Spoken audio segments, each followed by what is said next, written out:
put it in every other in the rotator. It would be that one.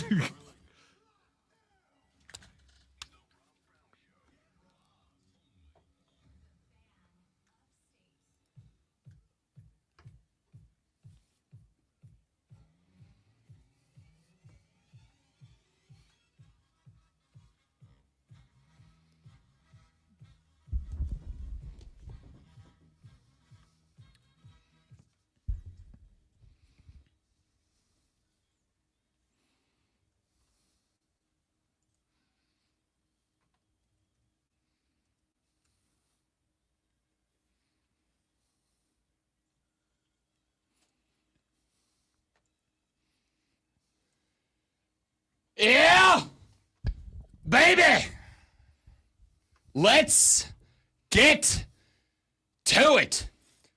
Put a smile on your face because it is Friday. Gotta get down on Friday. Yeah. Welcome in, good people of upstate South Carolina. Hello, America. Shout out the world. What a day. Let's get to it. Everything's amazing. The world's an amazing place. The world is a spectacular place, and I hope it's just nothing but positivity and good things for you today. You deserve it. You deserve it, everyone listening right now. If you are here, up, awake, and listening to Sports Talk at 6 o'clock in the morning, you deserve all the best things in the world.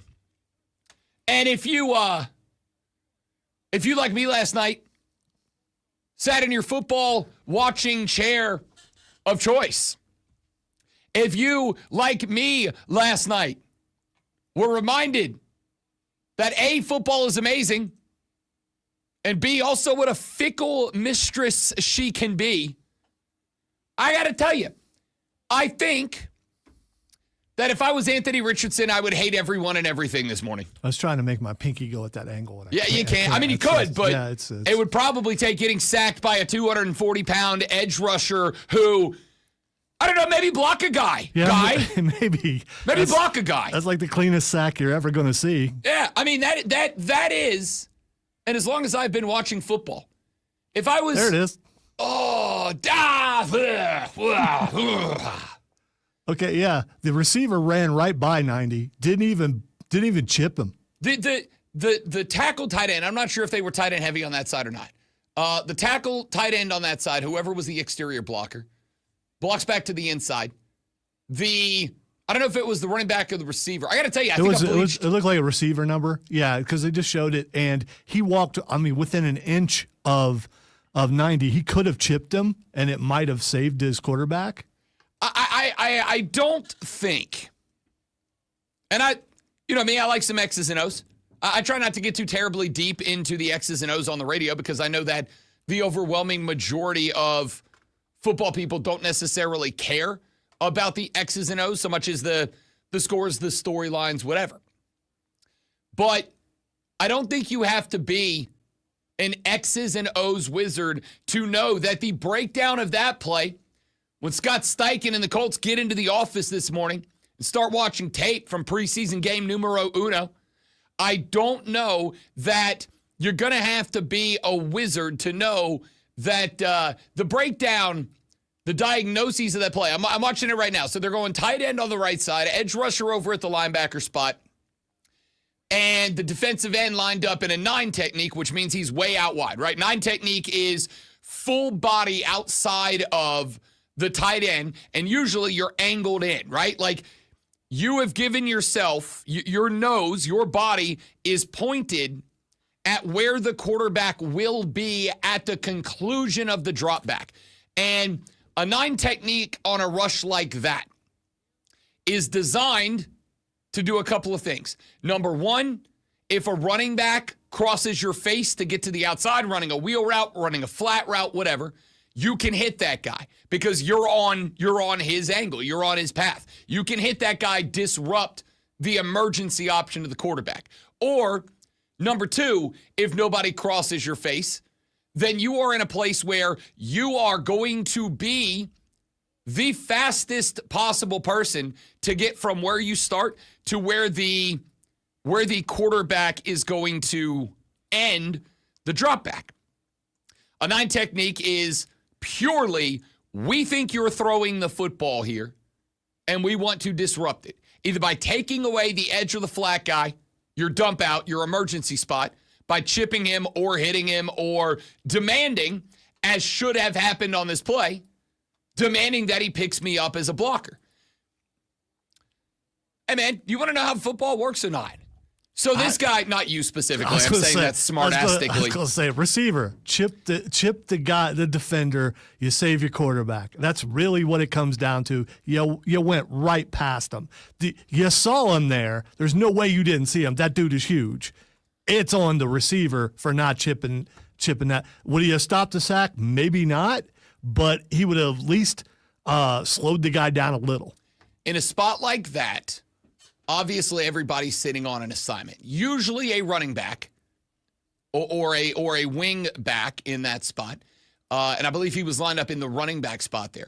Usually a running back in that spot is going to have the assignment of, this is your route, but if there's a free edge rusher, and it's not just the 9 technique on the DN, they may overload the blitz to that side. They may bring the 9 rusher and then an extra linebacker. You're outmanned over there. If you start your route and recognize that they have an extra rusher locked on that side, your job is to hit that guy and either outright block him and sacrifice the route, and our quarterback will see that and know, all right, I don't have the emergency option, so I got to throw this thing into row J. Or you chip him, you slow him up enough to buy the quarterback a second, and then instead of running your full route, you just clear to the other side, turn around, and turn it into effectively like a screen or a dump to you. He just runs right by the dude. The tight end on that side blocks down to the outside linebacker. They got a defensive end off a 9 technique who runs at Anthony Richardson. And when I tell you that whatever game film, if you're a head coach, whatever game film that you had as your go-to example of what an open field form tackle is meant to look like, that you've showed your players to instruct them on what an open field form tackle looks like, go ahead and delete that and download that, because that was spectacular. I was kind of laughing because I'm watching the broadcast and I'm watching this when it happened. I had I had that game on one TV. I had the other game on the other TV. I had that one on the big TV. And I watched this happen. And my favorite part is I'm watching on NFL Net is most of the preseason games that are like on the net, they're usually they've picked up a relay of local coverage of the game, right? A lot of the guys you're going to hear. Whoever the home team is, you're going to hear their home broadcast. Whoever you're watching as the home team, usually it's going to be their broadcast of that game. So that game last night, obviously being broadcasted with the voices of a couple of Ravens dudes behind the mic. Yeah, no more proof of that than when a Philadelphia announcer says Joe Burrow with an errant pass. When he threw it to T. Higgins and T. Higgins just missed it. I mean, it was right there. The one pass that Joe Burrow missed. It was, you get local guys, you get some local flavor, and you get some local bias. So when Njobu comes off the edge and puts his face mask through the chest of Anthony Richardson, my favorite part about it is the play-by-play guy for the Ravens is like, oh, it's perfect. You cannot do it better than that. He's on the 9. He recognizes the running back's not going to chip him. He recognizes the tight end's blocked down. He's got a free run at Anthony Richardson. Chest to numbers, wrap up the arms, drive to the ground. It's perfect. And the color guy goes, yeah, well, next time, I'd really like to see him try to punch for the football. Try to knock the football out, get the old strip sack fumble. And I'm like, dude, Richardson had the ball covered up. This is one of those spots where I'm like, I get what you're talking about, but the strip sack fumble would be if Richardson had the ball up ready to go. That was just to me, a hilarious moment of what happens when you get a dude on a microphone who's just like you clearly know where he stands. You know, I'd really like to see. All he did was come off the edge, scoop by a running back, scoop by a tight end blocking down, and demolish their starting quarterback and get him out of the game with a perfect, clean form tackle. And homeboy's like, yeah, but I'd like more. All right, big dog, relax. Like, he had the single highlight play of night 1 of week 1 of the NFL preseason. That's going to be the play that's going to be replayed all weekend long. Not just because of the strips or because of the perfectly executed sack. Richardson was not looking very good. So, you know, maybe he saved himself looking as bad as he appeared to be heading towards. I mean, he was what? He was 2 of 3? That looked horrible. He was 2 of 3. I mean, there was such a difference when Danny Dimes came in. It's like night and day. So it was probably he was 2 of 3. It did not look good. Did not look. His 2 of 3. He looked nervous. He looked out of place, and it was so good. I just want to make sure you are ready to call it after 3 passes. You're like, nope, we're done here. Danny Dimes is the guy after 3 passes. Listen, he proved enough in the time that he was in there that Danny's getting a job. He is. I mean, for sure. I can't figure out. We'll see if suddenly that pinky takes a little bit longer to rehab than it should. I can't figure out where this is coming from.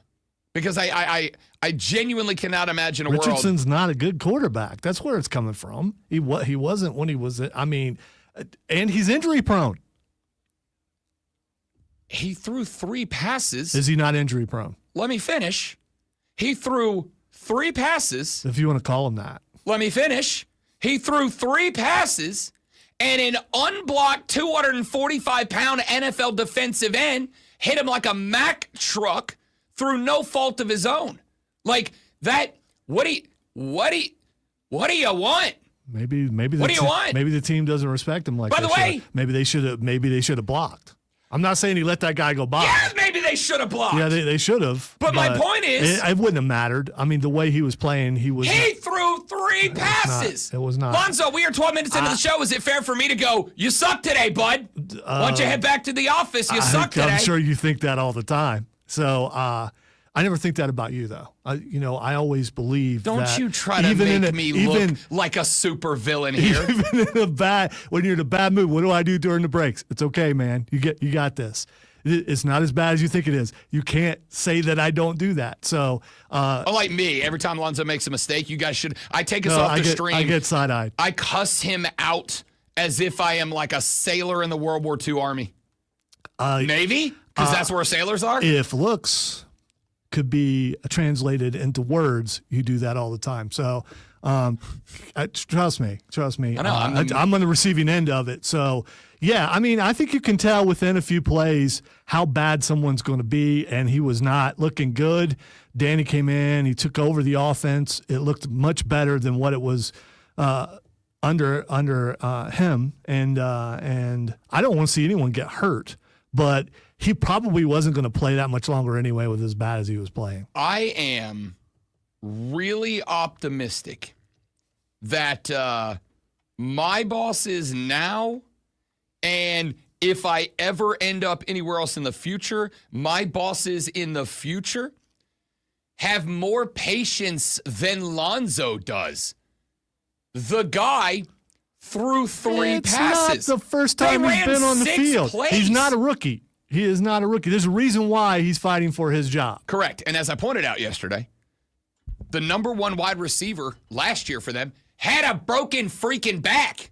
That's the guy they threw out there as number 1. Listen, I am not on the platform. That's a man right there playing with a broken back. Oh, I agree. Yeah. Michael Pittman Jr. is a dog for what he did last year. But I think the point is, much like with my special baby boy Bryce Young, with sunshine down in Jacksonville, I think I am willing to say, yes, Anthony Richardson was bad last year. Ain't no doubt. Just like BY was bad in year number 1. Just like Caleb Williams was bad in year number 1. I think this is a theory I'm willing to float right now. I think the great one saw the success of C.J. Stroud in Houston his rookie year, and that's just your bar of expectations for young quarterbacks now. Excuse me. There's a quarterback last year who was really good as a rookie, so you can't just put it on C.J. Stroud. There have been a history of usually not good play from rookies, but there have been a couple lately that have been really good. Right, but I think that, there are a couple. Right. A couple. But I think the point here is... Sample size small, but... No. But 2 years, Time out. No, it's 2 not. years in a row. No, it's not. 2 years in a row. No, it's not. You're wrong. We've had Lonzo, really good rookies. The sample size is every rookie quarterback. That's the sample size. Yeah, but... You're saying listen, the two guys are the two guys that count. It starts when I start keeping track of it.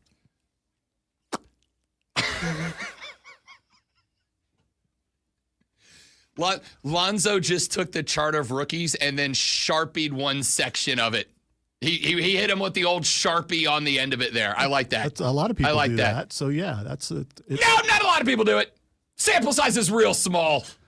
It's only the ones that I track that count. Listen, I know you know a lot of people, but I don't know if you know a lot of people. So, I mean, you know. All of that being said, my guy threw 3 passes. I'm not making the argument Anthony Richardson is Bryce Young. I'm simply saying... Right now, if you had to pick who's starting, if you were the guy who made the choice between those two, who you picking? I'm not going to because I've seen Anthony Richardson throw 3 footballs. And oh, by the way, he No. was 2 of 3. That's 66%. You haven't. I mean, is this his second year or third year? Third. But the first year, I got to go back. Who was the guy they had the first year? My brain is... Richardson started as a rookie, if I recall, and he got hurt and missed the rest of the season. I could be wrong. I believe you are correct.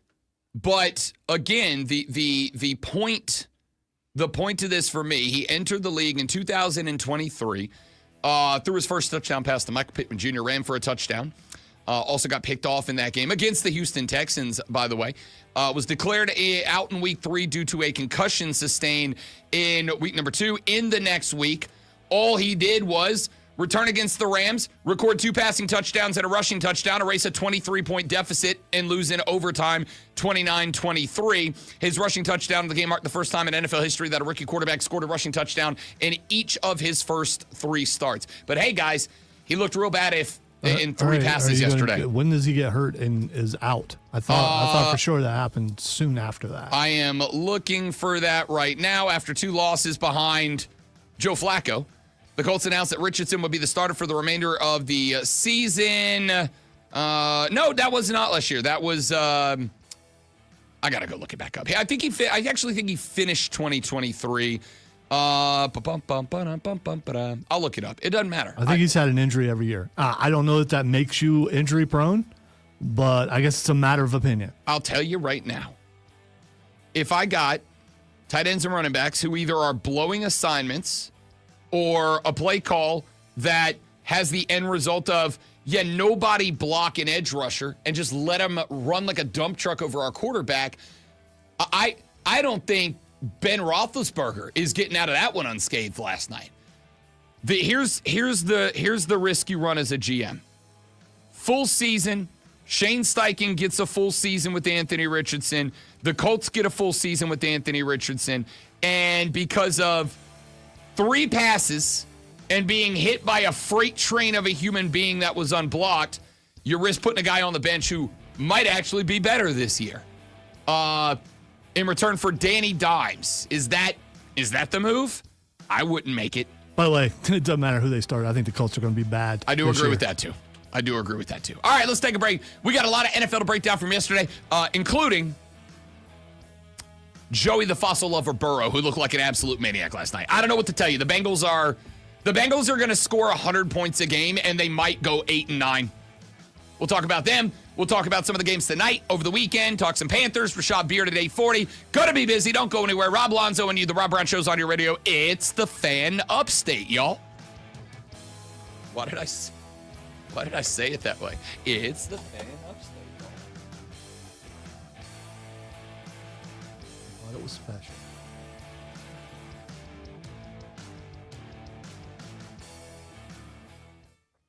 I'm curious. I looked at TV tonight to see who was carrying the Panthers game. So the local Fox station is carrying it. So is NFL Network. So I'm wondering if NFL Network is blacked out.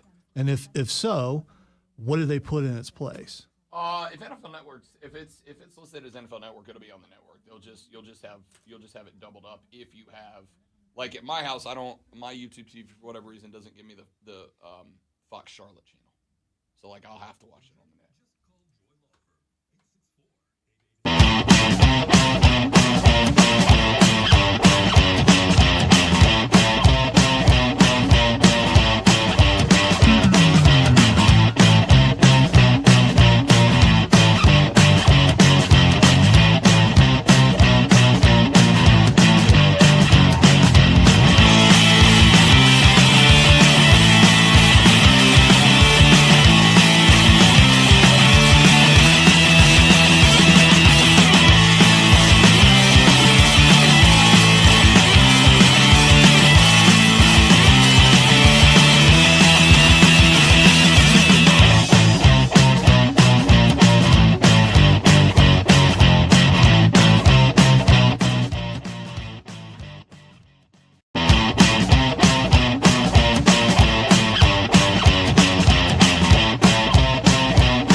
saw this.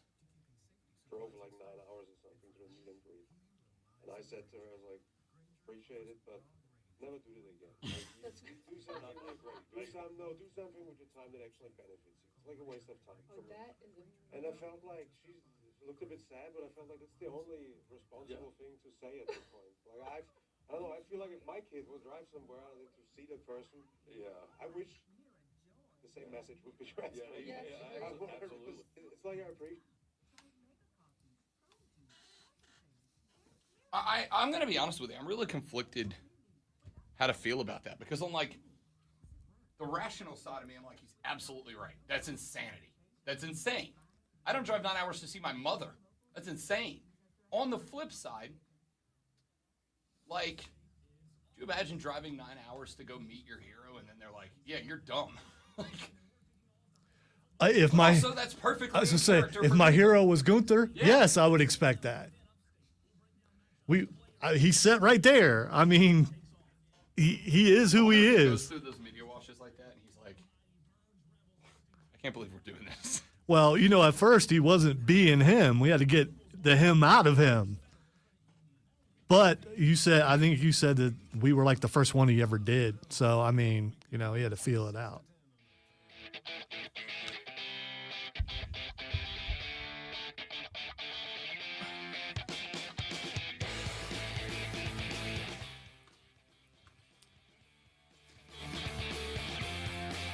So we opened up talking a little bit about the Indianapolis Colts 24-16 loss to the Baltimore Ravens. Again, scores don't matter. The games do. Okay? Are you a junkie? Do you have a gambling problem if you gamble on preseason? No. Okay. And let me tell you why.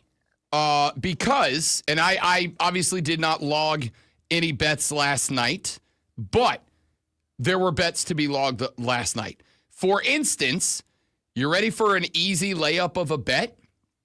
Here's an easy layup of a bet. Anytime you see the Ravens listed as a plus money bet to win the game in the preseason, because their head coach, John Harbaugh, a.k.a. Other Harbaugh, is a maniac. Like, he wants to win preseason games. The Ravens went into that game last night as like a plus 2.5 point. They were like, I don't remember the exact number, but it's like plus 115, plus 120 on the money line to win that game. The Ravens treat preseason games, and I don't know if this is a common mentality or mentality that will become common or what, but the Ravens treat preseason games like regular season games. Like, the Ravens are going to try to go 3-0 in the preseason. So if you ever see Baltimore as a plus money line favorite, you pick them to win every preseason game. John Harbaugh has said many times, I think the attitude you carry into games in the preseason is the attitude you will carry into games early in the regular season. So we're going to go out there, and even if I'm not going to play my starters the whole time, we're going to go out there and try to win the football game. And they coach it to win the game. Do you have a problem with that? It. I don't have. I don't have a problem with it at all. If there's a winner or a loser, I want to be the winner. It doesn't matter what it is and what kind of game it is. If there's a winner and a loser, I want to be the winner. So this is the interesting annual debate about the preseason, and I think it's a fair and interesting conversation. On one hand, not only do I want to win everything that is winnable, I will say this: for all of the headbutting that Lonzo and I do on the air, we both have the same mentality, which is why this show works and why we work well together. Because the mentality is, we want to win everything. We go at each other on the air because we both want to win whatever we end up stumbling into a debate on. At the same time, we also want to win a buttload more Crystal trophies to bring back to the radio ranch. So it works, right? Yes, I want to win every game. But at the same time, I think that you must approach situations with a level of pragmatism. I think you must approach every situation. I'm not just talking about preseason football. I'm talking about in your life. I think you must approach every situation in your life with some level of thought to what the future holds based on what happens here. So on one hand, do I want to win? Sure. And I think it's less about finishing the preseason at 3-0. I think it's more about, and I agree with Harbaugh on this take, I want my guys in the zone of this is the mentality we're going to take into a game. And again, the reason I love the NFL preseason is because I think at the end of games, especially, I mean, you could see it last night. At the end of games, the football field is predominantly filled up with 22 dudes who were out there playing for their bleeping lives. There's a lot of guys who got onto the field last night who will not be on a football team in 3 weeks. They may not play football ever again after 3 weeks from now.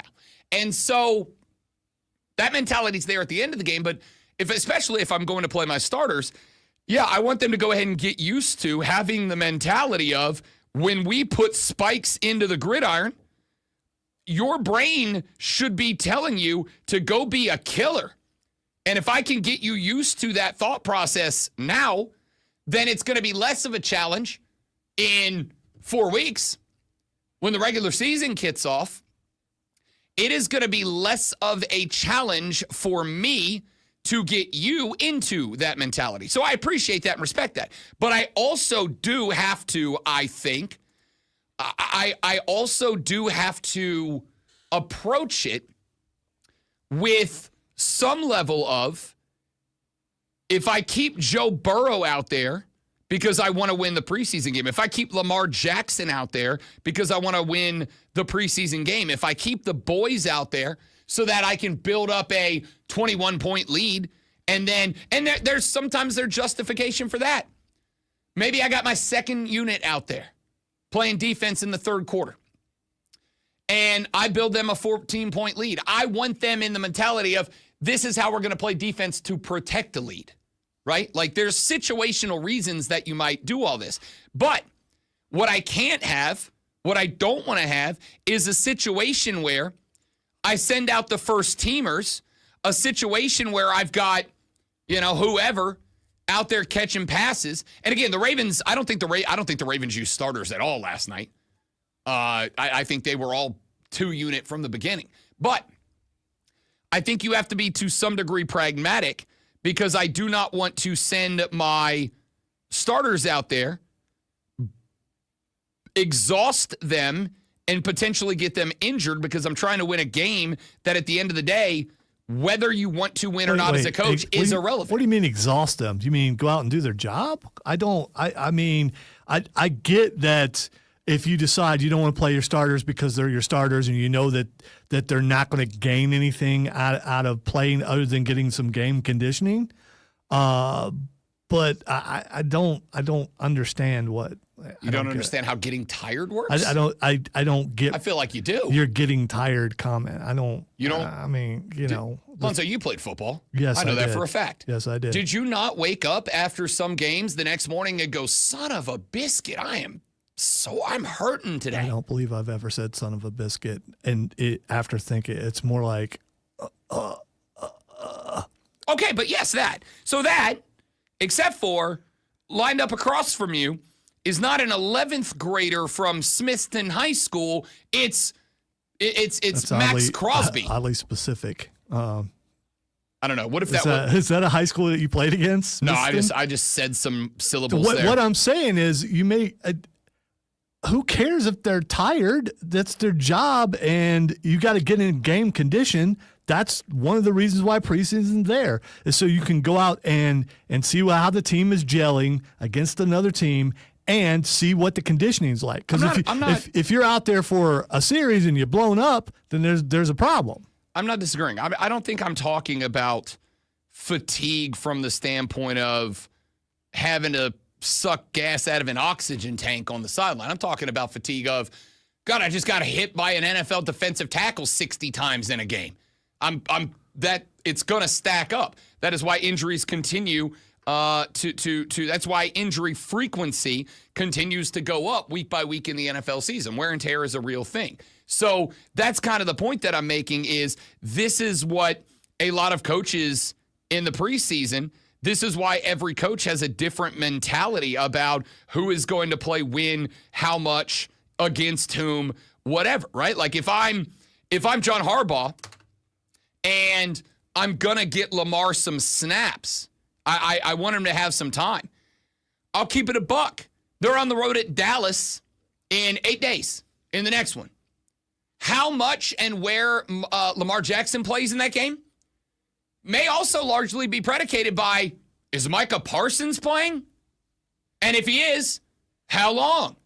See, this is opinion. I don't think they do that. I think every preseason, coaches decide, okay, this is the game. We're going to play all our starters, and then we're not playing them again. And it used to be, if I recall, like game 3, and everybody did that. And now because there are only 3 games as opposed to more, it's varying. Like, are we going to see Joe Burrow again? I don't know. They played their starters. They may not play them again. I'm not disagreeing with you. What I am saying is it's kind of like, to me, the approach to a preseason is kind of like a game plan. I'm going to go into a game with a game plan. This is what we want to do on offense. This is what we want to do on defense. We're going to go into this game with that game plan. And also with the understanding that if we go out there wanting to do X and X doesn't work, we may have to pivot to Y. And then we may have to pivot to Z. And that may happen on both sides of the football. So, yeah, I'm 1,000% going to go into the preseason with the mentality of, all right, we're getting our first stringers out there for X amount of plays in game 1, 2, or 3, and they're going to play for this many series, and it's this, that, and the other. But I'm also going to adjust that based on what's happening in that game. If I want to trot Lamar out in game 2 on the road at the Cowboys to give him just a little bit of knock the rust off against another team, cool, but I'm probably not as inclined to leave him out there for maybe the 1, 2, 3, 4, 5, 6 series I planned for if I find out that Jerry Jones got over his ego and got Micah Parsons signed and Micah's going to play the whole first half. Well, I don't want to run the risk that in getting Lamar XP, he gets Anthony Richardsoned by Micah Parsons. Like, that's what preseason to me is for. All right, we talked about the Colts. We talked a little generic preseason philosophy. When we come back, I don't know that I am more interested in a football team that I am not a fan of or cover in the NFL this year than the Bengals. I am, and it's a direct result of last night. I was already intrigued by the Bengals because I said, yeah, I think this offense is going to be good. After what I saw last night, holy crap, dude, the Bengals are going to be the most interesting story in the NFL.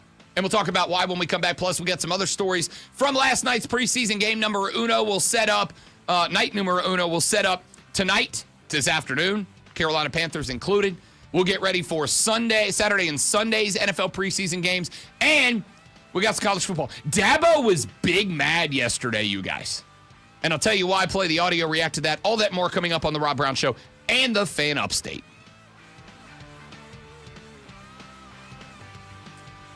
Sorry, I couldn't resist. You know. Joe, I saw that as well. And I have not really followed that story super closely. That's kind of in the Cole Bryson wheelhouse.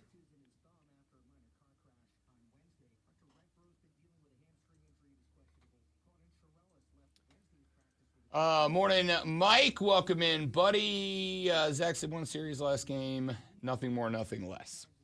Yeah, and that's probably like a guy like Lamar.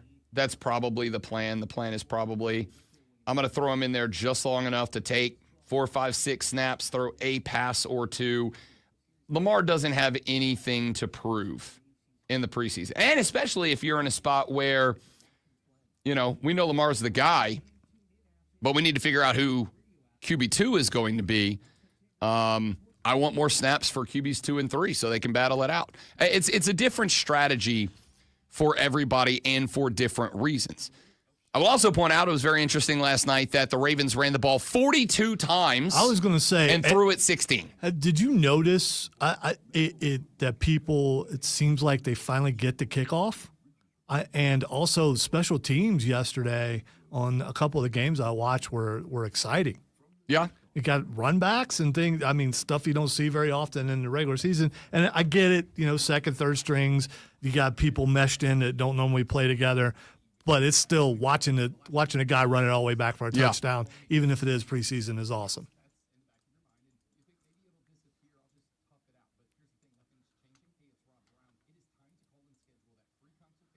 It's Mellow Brown. So I was cutting this in the guest room while Courtney was asleep, but Kristen was like, I need this from you now. And I was like, okay. Ooh, I sent her over. I was like, I'll cut it again tomorrow if you want it. And she wrote me back. She was like, no, this is fine. I don't really care. No, I don't really care. That's a bad way to put that. That's not what she said. She was like, no, this is good. I'm not worried about it.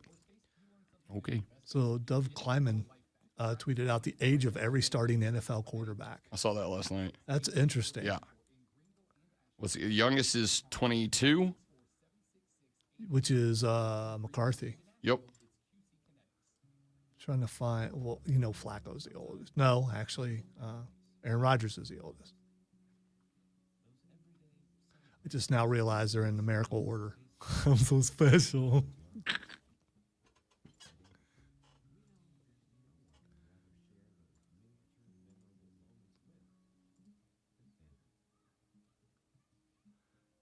Wait, is that Tyler Shuck is 25? Yeah. Did he go on a mission trip or something? No, he was teammates with son of a gun. There was like this really funny story. He was teammates with Justin Herbert in college. Like Herbert's first year, he was teammates with Tyler Shuck.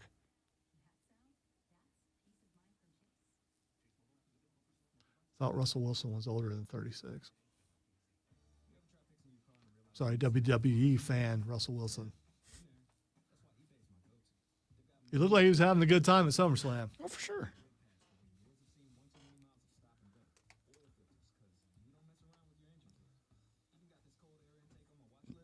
What a good morning. We're already football fighting.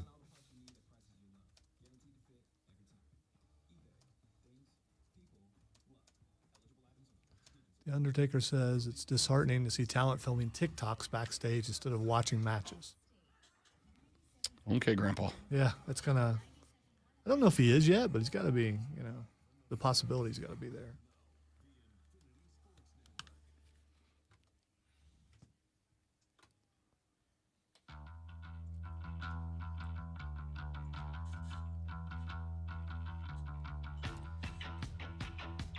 The Big Daddy Brown Show back on your radio. It's the Fan Upside. Yes, I know I blew that. I was really excited. I forgot until I opened my mouth to say it about the Big Daddy Brown Show. It's because you're afeard of the curse. That if you say it too many times, I'm afeard of the curse. You're afeard of the curse. Yep. Because if there's a curse, a fear's got to be attached to it. Sorry I didn't go Southern there, but I should have. If we suddenly drop off, I mean, it's early, so there's not that many people in the stream right now, but suddenly drops off, it was that. I always blame me. It'll work just fine. All right, we got a lot we are talking about. I wish people would catch on and then stop watching on purpose, so he'll stop. You wish people just so you'll stop saying that. Stop watching on purpose. I'm willing to sacrifice a little bit of time, especially if they pop back in after you stop saying it. A little self-sabotage never hurt anybody. The Rob Brown Show on your radio. It is the Fan Upstate. We're going to talk, obviously, Boys in my head now. Quite a bit of National Football League football on the radio program this morning with the NFL's preseason officially underway. We do a lot of college football coming up later on in the show. Dabo Swinney was big mad yesterday. I'm going to tell you why. We'll react to his comments at a presser down there at the U. I can't wait because I don't know. So, I can't wait. We will get to that a little later in the show. We will talk a little South Carolina football as well. Lulu Kesson said something yesterday on the show that has kind of stuck with me, and I wanted to address that. We'll talk about that later on. It is gonna be busy on the program, but a lot of NFL here in hour number one as we react to NFL preseason week number one and NFL preseason week number one night number one that went down last night. 34-27, the Eagles knock off the Bengals. Once again, scores don't matter, results don't matter, the games do. In what I thought last night was to some degree shocking, but the more I thought about it, the more I realized, no, actually it does make sense that Joe Burrow would be trotted out. The first teamers for Cincinnati would be trotted out for as long as they were trotted out for. Joey B stayed out for a couple of series, went 9 of 10 for $123, 2 tutties, no picks on the night. And that was before they switched to former Atlanta Falcon Desmond Ridder. Jake Browning got some time down the stretch. They threw 40 passes, did the Bengals last night, just to put that into comparison's sake. The Ravens ran the ball 42 times and threw it 16 last night. So just to put into perspective how teams address their preseason activities. Joe Burrow, 9 of 10, $123, 2 tutties, no picks on the night. Now, I do think it is important to point out that the Philadelphia Eagle defense ran out some of their starters, but not all of them. There was no Cooper DeJean out there last night, but you did have some names like Jeremiah Trotter Jr. who were out there, who I don't think is going to be a starter, but I think he is likely going to be a heavy use role player. Not against the Eagles' starting defense, but Joe Burrow was dropping dimes last night. And this has, again, not against the Philadelphia Eagles starter, this has increased my interest in this team. It's increased my interest in this team because, and I mean this when I say it, I genuinely think if Joey B stays healthy, and if last night was a good indication of what we are going to see out of Joe Burrow, out of Jamar Chase, out of T. Higgins, et cetera, in the regular season. This team might potentially put on the football field in 2025 one of the most elite offenses we'll ever see. Really.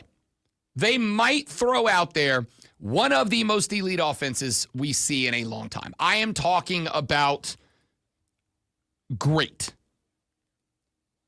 The reason that this team is intriguing for me is not just the fact that I think that they could very well be working towards having one of the best offenses in recent memory in the National Football League. It is also because I also think they're going to bring out one of the worst defenses in the National Football League. They got their deal done with their rookie draft pick, Shamar Stewart. He is signed. He is in the fold. He's going to get PT this year. While he remains a mystery, Trey Hendrickson, I have to assume at this point, I think Trey Hendrickson's a Bengal and a starter this year. You're going to have, if Stewart is the guy they drafted him to be, although, again, edge rusher is the new quarterback of the defense, and I think teams are reaching for edge rushers in drafts nowadays. I think Stewart, who had like 2.5 sacks for A&M last year, is a good player. But I think if he came into the league 5 years ago, he's a second-round draft pick. We'll see if I'm wrong. What I think I can say at this point is the Bengals are going to bring out an offense, I think, that can routinely put up 40 points, 42 points a game. I do not think there are many defenses in the NFL that are going to be able to consistently stop the Bengals offense. I also think there are very few offenses in the NFL that will not be capable of being better than the Bengals defense. They were one of the worst defenses in the NFL last year, and they did little to nada to improve their defense this year. That's not even why this is interesting. This is interesting because if the Cincinnati Bengals are a bad football team this year, not even bad, if they're an average football team, if they're 9-8, 8-9, and maybe 10-7, and they don't make the playoffs, because I let's keep it a buck, they're not winning the division. We're all on the same board with that. They're not winning the division. But if they don't at least check in a wild card spot, with everything that's happened this offseason, remember, Joe Burrow had to basically beg T. Higgins to come back and play one more year. Had to practically beg him. We were having conversations this offseason where a lot of us were almost working under the assumption that T. Higgins was going to be available. We were discussing, not but 6 months ago, we were discussing with Rashad Beard, with you guys on the phones in the text line, we were discussing, hey, the Panthers could have a Clemson guy on the roster next year. They can go get T. Higgins, add T to the mix. Like, he played his college ball in the Carolinas. He'll probably be excited about that because I think we were all kind of working under the assumption T was gone from Clemson. And the thought was, if T. Higgins is gone, Jamar Chase probably isn't all that far behind. And if that team gets blown up because the two primary wide receivers go, yeah, this ain't it, Chief, and check out and take off, I wouldn't be shocked to see Joe Burrow next in line. I don't care if he's got a fat stat contract. I think as soon as he can get his way out of it, he's on his way out of it, and then maybe Joe Burrow is available. Now, as a Saints guy, that made me really happy. I'm like, hey, Joe, you already left Ohio, once went to Louisiana and had good things happen. What do you say we run it back? But we'll see. I think Joe Burrow would be gone. On top of all of that, if this team is average, as I think they're going to be, you know me, I love me some Joey B. Not only is he, I think, and I think I'm comfortable standing on this, I think Joe Burrow is the best thrower of the football in the NFL right now. I think he is the best passing quarterback in the NFL. He's got underappreciated wheels, but I think Joe Burrow is the best thrower of the football in the National Football League. And if this team implodes this year, and I think anything less than a wild card berth in the playoffs would likely be considered an implosion, I think you might hit a point where the team implodes a little bit. Because you are sitting right now, comfortable saying, you're sitting right now with a generational quarterback. You are sitting right now with, no question, one of the top 5 quarterbacks in the NFL. I think a lot of us would argue Joe B is probably inside of the top 3 quarterbacks in the NFL. And I do think that a significant number of NFL dudes would make the argument that Joey B might actually be the best quarterback in the NFL right now. And that he's stuck on a team that, between the injuries the last couple of years and the fact that, by and large, they just haven't been good around him, specifically defensively, I think it could be argued that Joe Burrow is the best quarterback in the National Football League right now, but he's just been hamstrung by a defense that couldn't stop a high school team last year. If it goes south for the Bengals this year, and they have built themselves to allow it to go south this year, I think the fan base turns. I got to think T. Higgins and Jamar Chase said, all right, we've done everything we're going to get done here. We're out of here.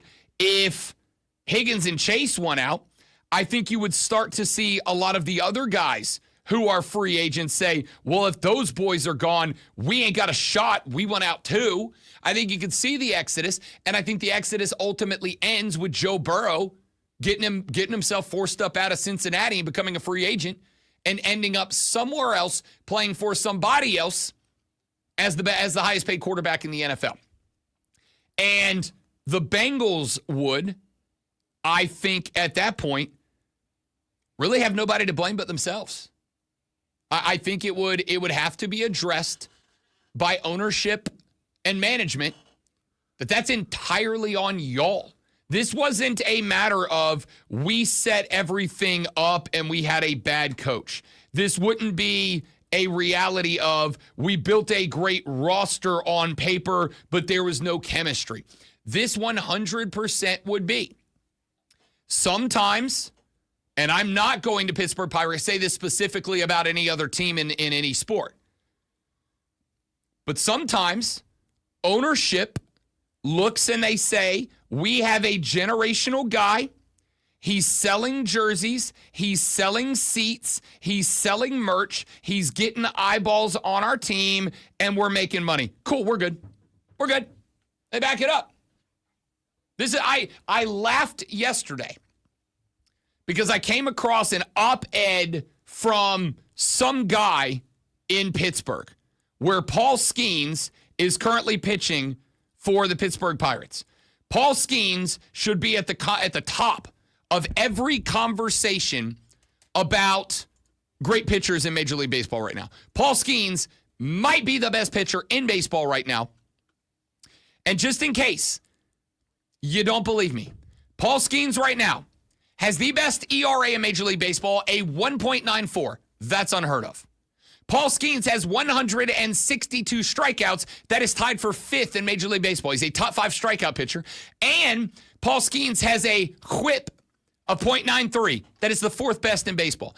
Any of the major pitching analytics in Pittsburgh, Paul Skeens is a top 5, 4, 3, 2, or the best pitcher in baseball, depending on which one you look at. Much like a quarterback, if you have a pitcher putting up numbers like that, I expect success. With those numbers, tied for 1st best ERA in baseball, tied for 5th with most strikeouts, and tied for 4th for best whip. What would you expect Paul Skeens' record to be as a pitcher? Because I'll tell you, it's below 500. He's 7-8. He's 7-8. He's 7-8. And so yesterday, I came across getting set for Bet for the Cycle tomorrow, where we're going to talk a bunch of baseball as we get ever closer to the playoffs. I was looking around because Paul Skeens last night gave up 7 hits, most in his career. They still won, by the way, because he's Paul Skeens, but he gave up 7 hits. And I was like, let me go check in what they're saying on Pittsburgh. And I read a op-ed from some dude in Pittsburgh who was like, the Pirates need to go ahead and extend this guy now. Give him every dollar in your bank account to keep him around. And my thought was, if I'm Paul Skeens, I can't get the HE double hockey sticks up out of Pittsburgh fast enough. I'm kind of thinking Jamar and T. Higgins might feel that way about Cincinnati. And if they bail, Joe B's out too.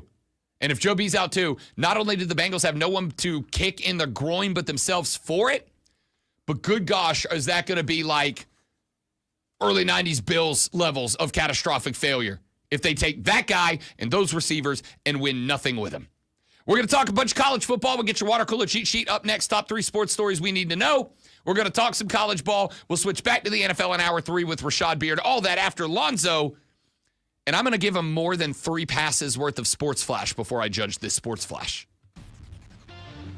I only get 3, so I don't know how you're going to give me more than 3. The Baltimore Ravens knocked off the Indianapolis Colts 24-16 last night. Colts quarterback Anthony Richardson left in the first quarter with a dislocated pinky finger after taking a hard sack. Former Giants quarterback Daniel Jones stepped in, going 10 of 21 for 144 yards, followed by former Duke quarterback Riley Leonard, who completed 12 of 24 for 92 yards and a pick. The Ravens' Keaton Mitchell rushed for 68 yards and a touchdown. Las Vegas and Seattle ended in a 23-23 tie, and it's not even soccer. Weird. Raiders quarterback Aiden O'Connell went 18 of 30 for 205 yards, a touchdown and 2 picks, while Drew Lock went 12 of 22 for 147, a TD, and a pick for Seattle. The Atlanta Braves took Game 1 of a 5-game set over Miami with an 8-6 win last night. Pierce Johnson got the win after a single inning after starter Carlos Carrasco gave up 9 hits and 6 runs through 5.2 innings.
I mean, correct me if I'm wrong, Stream. If you guys know the opposite, has there ever been a Larry in a boy band?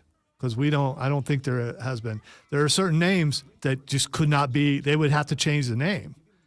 Because Larry is not a kid's name. It's not a teenager name. Larry is not a name. Sorry if you're Larry. Larry is not someone who the girls are going to swoon over. Swoon. Love some Larry. They're chanting Larry in the state. It's not happening. Did you see the Ravens injury?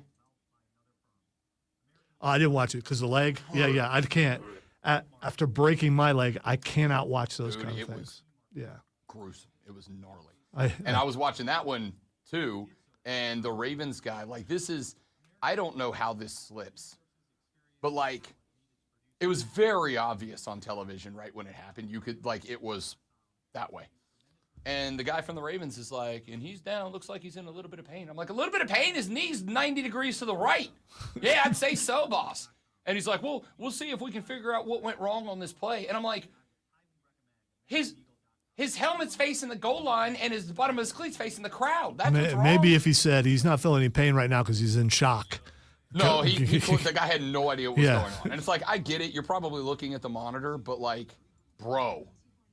Do they have separate monitors? Because, TV immediately is going to go away from that. They're not gonna... it was a local, and they were on it. It was a zoomed out cam. They had that like an end zone cam.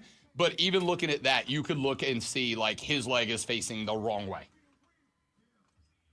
Yeah, so I saw that happened, and I almost saw the injury, and I got away from it as fast as I could. Yeah. That was the correct decision.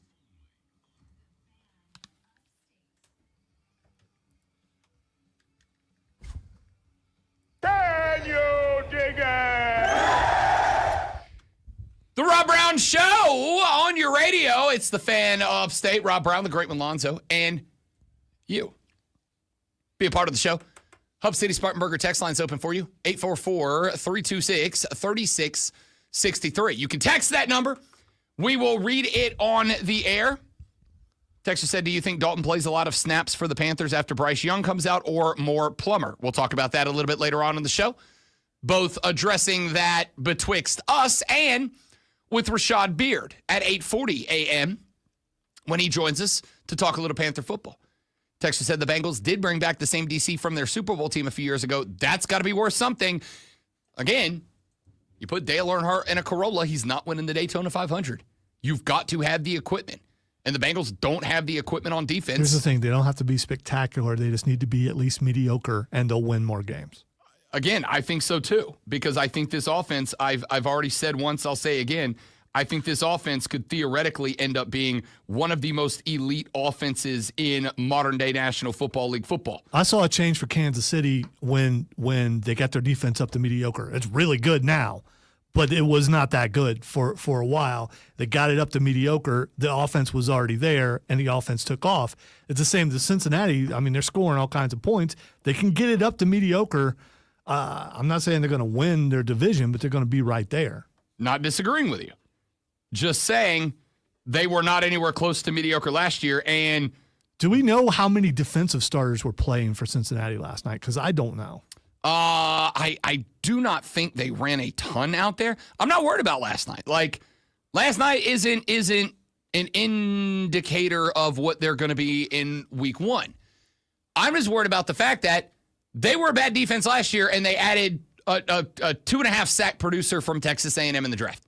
Like, that's basically what they did to make themselves better. I just don't think that they did. And we'll talk more NFL later on in the show.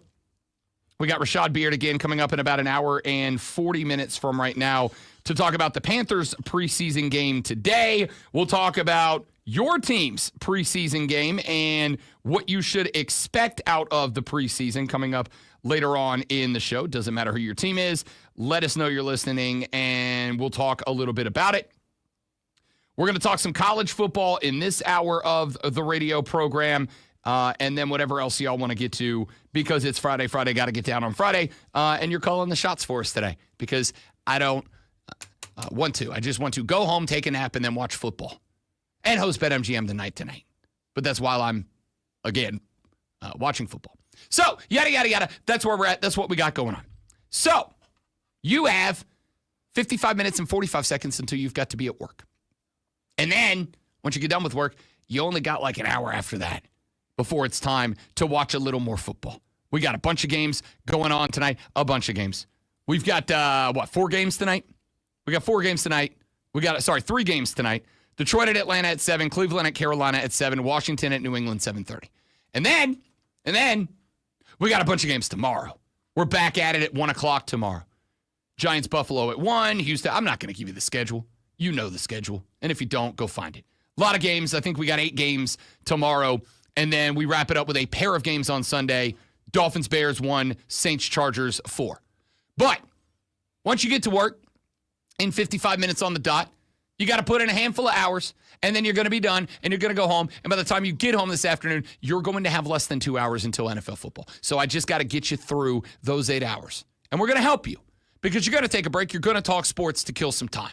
But in order to do that, you've got to know what's going on in sports. And if you need to know what's going on, you're at the right place at the right time because right now we're going to do this. Are you ready for the playbook of the peculiar, the almanac of the absurd, and the encyclopedia of the extraordinary? Well, you better be, because we're diving headfirst into the 3 top stories that will have your coworkers saying, What in the wide, wide world of sports is going on here? break. No. Here we go. Welcome to the water cooler cheat sheet on the Fan Upstate. Tis indeed the water cooler cheat sheet, the top 3 sports stories you need to know before you get to the office and start talking sports, as determined by me and only me. I'm the one who decides what the top 3 stories are. So, if you don't like it, send me your suggestions. Here's a grand poobah. I need a hat. I need a big blue water buffalo hat. And I feel bad. You didn't think I was going to get a Flintstones reference there. They make those. I'd wear it. Item number 1. In case you missed it, in case you've been under a rock, in case you haven't been listening to the show, the NFL preseason is underway. We had a trio of games take place last night. The Ravens, I don't even want to give you the scores. I don't think the scores are important enough to report on. I'm going to anyway because it seems like some of you care. 24-16, the Ravens knock off the Colts. The big story out of this game, Anthony Richardson played about 7 snaps, threw 3 passes, and then left the game because his tight end and running back, at this point, I can only assume Anthony Richardson slept with both of their moms because that's the only reason I can come up with that what happened to Anthony Richardson last night happened to Anthony Richardson last night. On his 3rd dropback, or 4th dropback of the night, Anthony Richardson felt a defensive tackle, end, edge rusher, run through him. You ever seen that video of back in the 70s and 80s when they were testing jet airliners? And they go out in the desert and they put the airliner on this big catapult or chain catapult roller coaster thing kind of deal. And then at the end of it, they put a concrete fortress and they slam the jet into that big concrete wall to see what happens, which is awesome, by the way. That's what happened to Anthony Richardson last night. Njobu was the jet, Richardson was the concrete wall. Unfortunately, in those experiments, normally the concrete wall wins. Last night, the jet won. Njobu takes Richardson to the turf. It ends up dislocating the pinky finger on Richardson's throwing hand. He exits the game. Danny Dimes, Daniel Jones makes his way into the contest. Danny Dimes would end up 10 of 21 for $144. Riley Leonard, the former Duke Blue Devil, would check in to wrap up the game. Riley goes 12 of 24, 92 yards and a pick. Really quick, because this was very annoying. They kept saying Riley Leonard, Riley Leonard. Why not just say Leonard? Okay? There are certain names in football. Why do you have to say both names? I mean, there's not another Leonard in football. Just call him Leonard. Why you got to say Riley Leonard every time? To the point where in one sentence, I think they said Riley Leonard 5 times. As somebody who's all my nieces and nephews call me Uncle Rob Brown, I can't help. I'm Rob Brown to most people. But I know. did you? I know it's weird. At least to me, it's weird. But there are certain quarterbacks they'll say the last name, and the other ones they think they have to say their full name. Why is that? Wait, is this a Josh Allen thing? No. This is a legitimate thing. Although they do it for him. They absolutely. But wait a minute. They do it for Patrick Mahomes too. Maybe, yeah, they do. Maybe, but even if they do that, who cares? I'm talking about. Do they say Joe Burrow every time? No, I think they say Burrow. I don't know. I don't know that it's ever stuck out to me.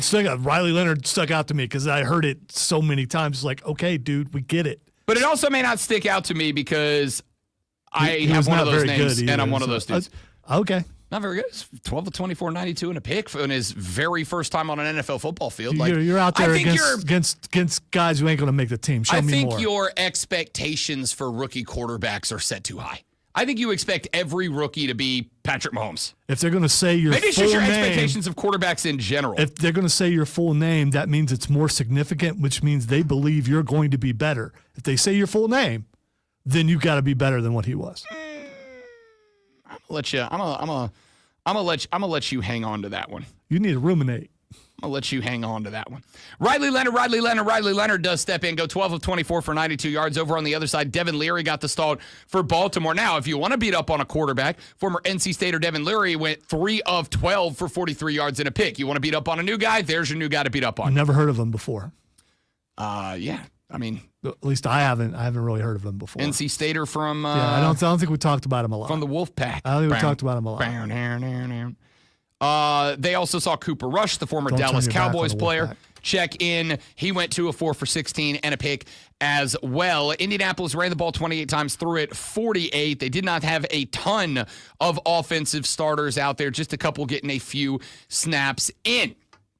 We also had, after that game, the Eagles start their Super Bowl defense with a win over the Cincinnati Bengals, 34-27, the story in that one. Joe Burrow's a dude. The guy who loves fossils went 9 of 10 for $123, a pair of tutties before giving his way to Desmond Ridder, 7 of 16, 91, and a touch. Jake Browning would step in, 6 of 14, 62 yards, and 1 pick. Over for the Eagles, Tanner McKee, who is clearly the guy that's going to be QB2. 25 tosses last night, completed 20 for 252 yards and a pair of touchdowns, including, by the way, a couple of absolutely gorgeous touch passes to the end zone. I mean, just gorgeous touch passes. Will Shipley, the former Clemson Tiger, 7 carries, 48 yards last night. Also had a sprint down the right-hand side that was like, you can see. I'm not saying he's going to get there. I'm not saying he's going to be anywhere close. You can see the Christian McCaffrey and Will Shipley. Like, you can see what made him Will Shipley at Clemson. He looked really good last night, and the thing is, he's going to be fresh all year. So when he gets in there, just like he was last year, he can be spectacular because of who he's behind. He was a big part of the reason the Eagles won the Super Bowl. Not like the season got to and then, I mean, the game. Like, Will Shipley was good in that game last year. But what a change of pace he is. I mean, Saquon Barkley's doing everything he is, and then Shipley comes in. Good third down back. Did you I think his game has translated better to the NFL than I thought it would. I think that's very fair. I also think a lot of that just has to do with the offense. He's a good player. This is not taking away from him as the player, but I also think Nick Sirianni is one of those head coaches who like understands how to get what they need out of dudes. There's two types of head coaches. Coaches who want the players to adapt to his game plan, and coaches who adapt their game plan to the players. And I think Sirianni's the latter. I think he gets it. And finally, a 23-23 tied affair between the Raiders and the Seahawks. Aiden O'Connell, 18 of 30, 205, 1 tutty, 2 picks. Cam Miller and Geno Smith. Geno would come in late, only throw 3 passes, 1 of 3 for 15 yards. He will be QB1, but they save him, let him trot out there, which is fine. Go out there against their 3rd and 4th teamers and just get into the routine a little bit.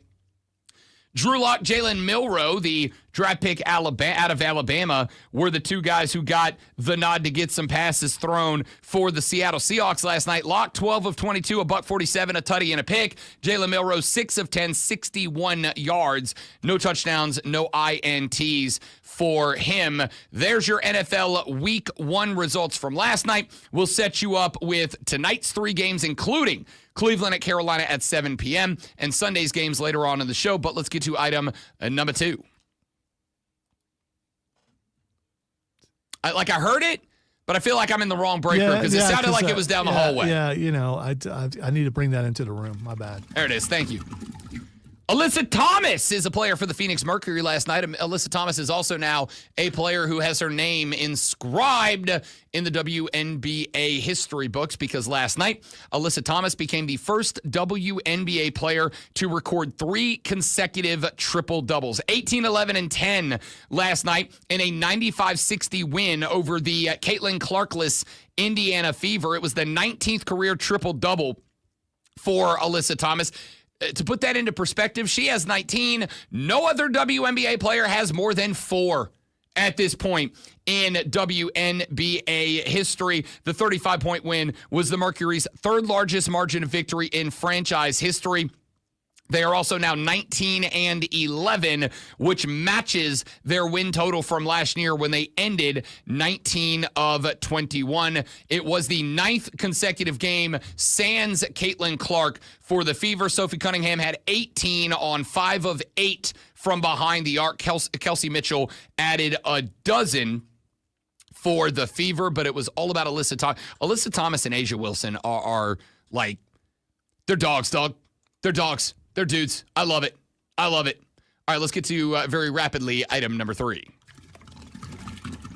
Third story is for the golf dudes out there. Very rarely does golf make the water cooler cheat sheet. Ordinarily, when it does, it is because one of the 4 crown jewels has been determined or somebody made some history. But it is a big weekend in golf this weekend, and it is a big weekend in golf because the PGA Tour postseason is off and running. Akshay Bhatia got the lead last night. How about a 8 under 62 for Bhatia? A career low, has a 1-shot lead over Tommy Fleetwood in the FedEx St. Jude Championship to open it up.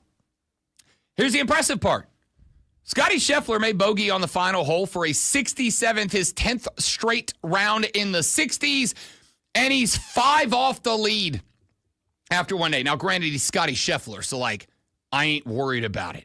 Bhatia comes into the FedEx Cup playoffs at number 45 in the world. Only the top 50 advance to the second round of 3 tournaments in the lucrative postseason. The top 30 will reach East Lake for a shot at a $10 million bonus. And Bhatia, who is right around that cut line at 45 for tournament number 1 and has to do some improving to get into that top 30 for the 3rd tournament in the 3 tournament playoffs. Did himself a big-time favor yesterday. Can he carry it through the weekend? We will find out. If you haven't seen this dude, he's spectacular. He rolls out great one on the golf course. He's this like, you look at guys like Scotty, right? And Scotty's not muscular, but he's thick, right? Akshay Bhatia is this skinny little Indian dude, and he wears the same big black frame glasses that I have. He wears his nerd glasses, and he's got the flat bill cap. He does not fit in, and he whoops some ass on day number 1. I'm pulling for the guy. Anytime you give me a fellow nerd in big, thick frame wire glasses like this guy, and I'm auto pulling for that guy. Him and Mike McDaniel are the dudes I'm pulling for because give me some nerds winning sports. PGA Tour Golf Tournament postseason underway. And keep in mind, these events also impact the Ryder Cup teams in a little while. There are some teams that are right on the outside, or some players right on the outside, looking in at the Ryder Cup team. Some guys that are hanging out in that 8, 9, 10 spot that if they can get a win in one of these 3 tournaments would do themselves a lot of favor to make the Ryder Cup team. So it's interesting for a lot of reasons, and we will talk some more golf perhaps later in the show, definitely later in the month as we make our way towards Atlanta for the PGA Tour Championship postseason finale in just a handful of weeks. When we come back, old Dabo was heated yesterday. He's big mad, had a take, gave it a run. Was it fair, though, to go after one particular member of the media and one who is relatively well respected in the game? We'll talk about that next on the Rob Brown Show on the Fan Upstate. That's who we work for. 3 friends. All right, guys, quick live coming back. Stay right there, please, and thank you.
Dabo Swinney was a little hated during a press conference yesterday. Let me set this up for you.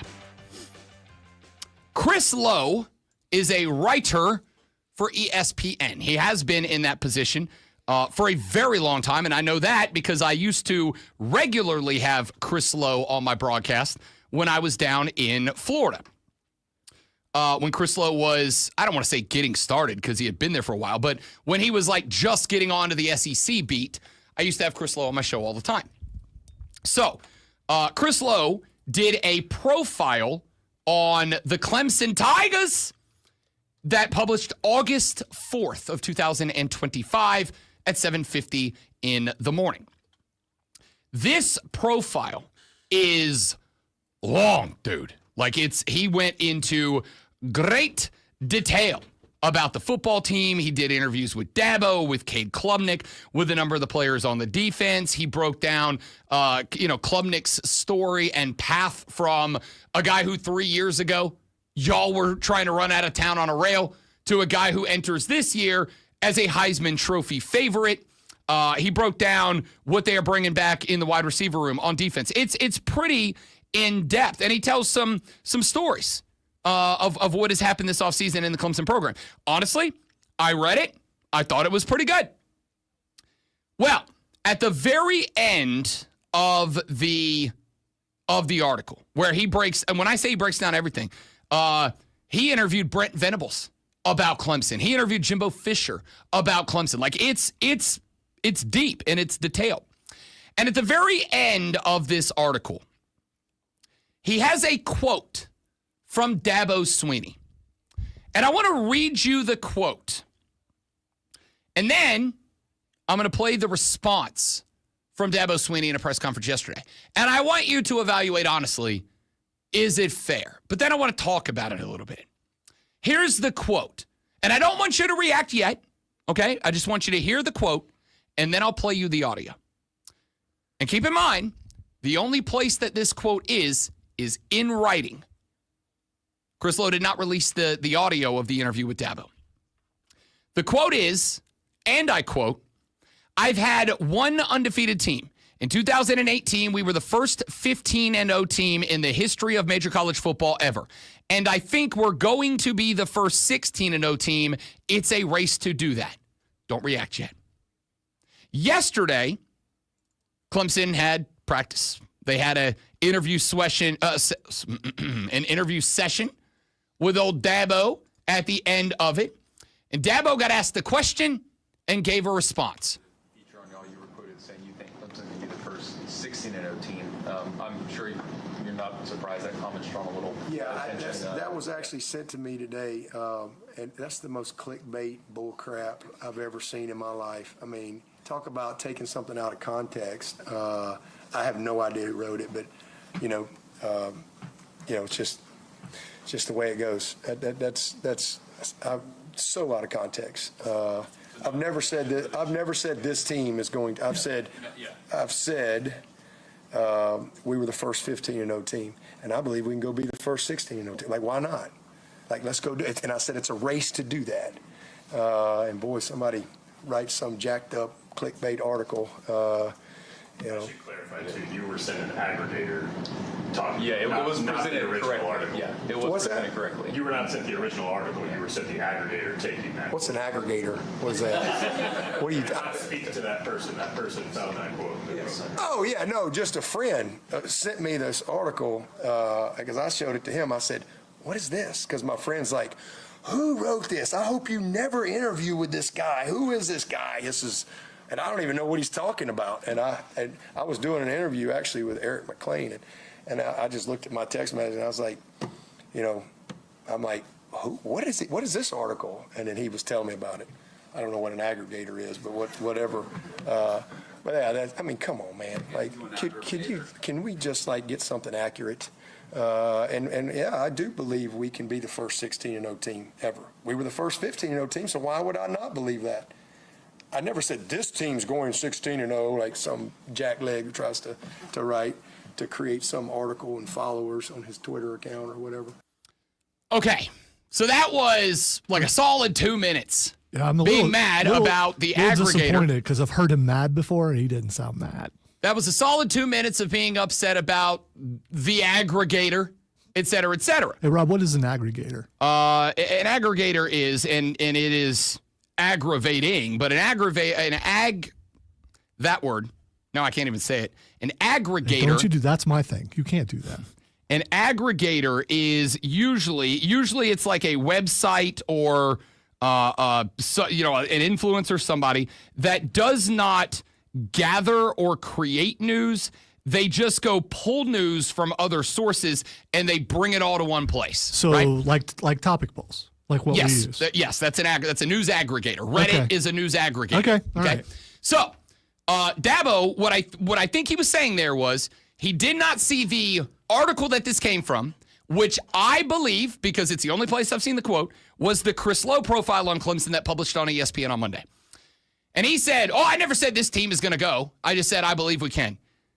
The last quote is, in 2018, we were the first 15-0 team in the history of major college football ever, and I think we are going to be the first 16-0 team. So, I'm not trying to take a shot here, but yeah, you did say that. Okay. That's what you said. Okay, so that's what I thought I heard too, and I was waiting for you to explain that, so maybe I missed something, but he's saying exactly the same thing, but he just, okay. Yeah, like it's clickbait, it's this guy, and he's just trying to get attention. I'm like, it's Chris Lowe at ESPN. Like, he's like he's their SEC journalist, right? Like, he's not Paul Feinbaum, he's not an opinion guy. He is their guy who covers football. And the quote's right there.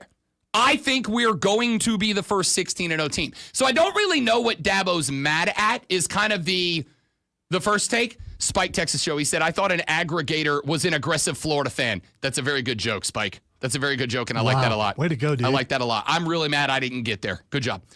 I don't know what Dabo's mad at. You did say that. So to go on this rant about, he's clickbaity and he's trying to blah, blah, blah, blah. Now, this, Clemson fans, I want to say two things to you, okay? And the first one is going to sound antagonistic, but stick with me through that and let me get to the second thing. The first thing is this. This is why people, and I will include myself in this group, this is why people say we are exhausted by the poor little old Clemson stuff. This is why.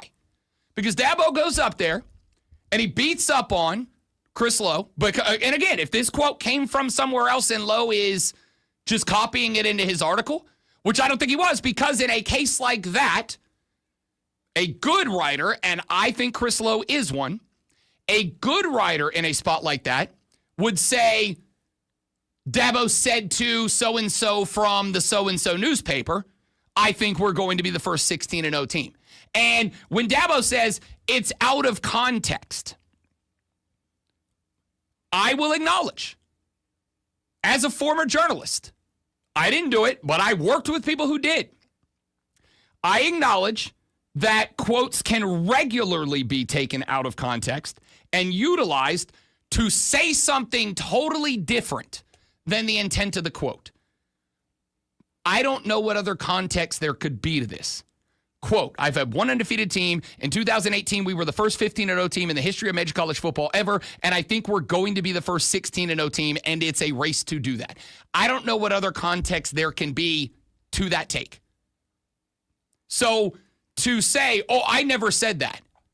So are you calling Chris Lowe a liar? Are you saying that he misquoted you? Because if you're saying you never said that, and Lowe puts in the article the quote, I think we are going to be the first 16-0 team. No, he didn't. And that's okay, but just own it. I would love for the coach to grab the mic and go, yeah, I think we're going undefeated. Granted, if you don't do that, you're going to get beat up for it by everybody else at the end of the year. But here's the takeaway. Clemson fans, this is why, and I know that y'all have said to me before, it is aggravating that everybody has this anti-Clemson lens, but the reason that lens exists is because of the poor little old Clemson shtick that everybody outside of your program tells you have. But here's the second take. The second take is, who the hell cares? Who the hell cares? It doesn't matter. It doesn't matter what South Carolina fans are saying about you. It doesn't matter what Alabama fans or Georgia fans or jackasses like me who have microphones say about you. None of that matters. There is one thing that matters. You have 12 regular season games. If you make it through those 12, an ACC title game for number 13, if you make it through that, a round of 12, a round of 6, a round of, well, not 6, you get it. Numbers hard. You have the round of 12, then you have the quarters, the semis, and the natty. And if you make that run and you win a championship, then who the hell cares? And if you don't, then you have to acknowledge, okay, we're going to take heat. But guess what? So's everybody else. I guess the point that I have here, and I will acknowledge that to some degree, this is, while I am fine, like I said about the female umpire going on the diamond tomorrow, if she sucks at her job, then I will say she sucks at her job just like I will CB Buckner. It's the same situation. Why I will let people who are bad at their job get blasted because you were bad at your job. Just like me. When I'm bad at my job and I have a bad show and somebody says you suck at your job, I go, yeah, today you're not wrong. Why? Why are we going after this guy for writing down what you said? And if he's misquoting you, then say he misquoted you. But this whole he took it completely out of context. What context am I missing? Well, I said, quote, and I think we're going to be the first 16-0 team. But I really just meant it as we're going to be pretty good. Well, then say you're just going to just say, I think we're going to be pretty good, right? Like, why are we beating up on this journalist? Why are we doing the poor little old Clemson shtick? You are one of the shortest 4 teams in terms of betting odds to win the Natty. I don't get that. On the flip side, Clemson fans, who the hell cares what I have to say? Go 16-0, win the Natty, and tell me to shut the hell up. That's football, baby. Back after this on the Rob Brown Show on the Fan Upstate.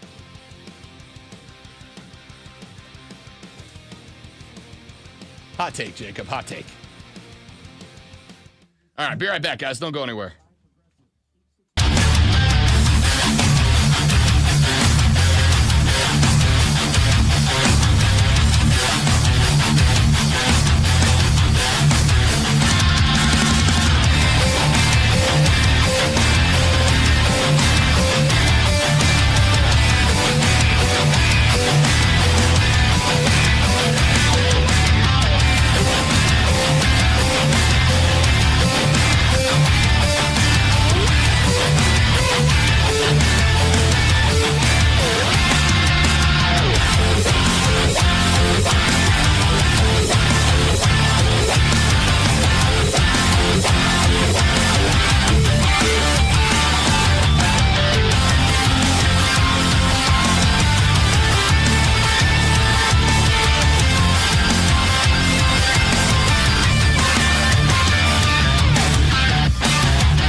The Rob Brown Show back on your radio. It is the Fan Upstate. Rob Brown, the great one, Lonzo, and you.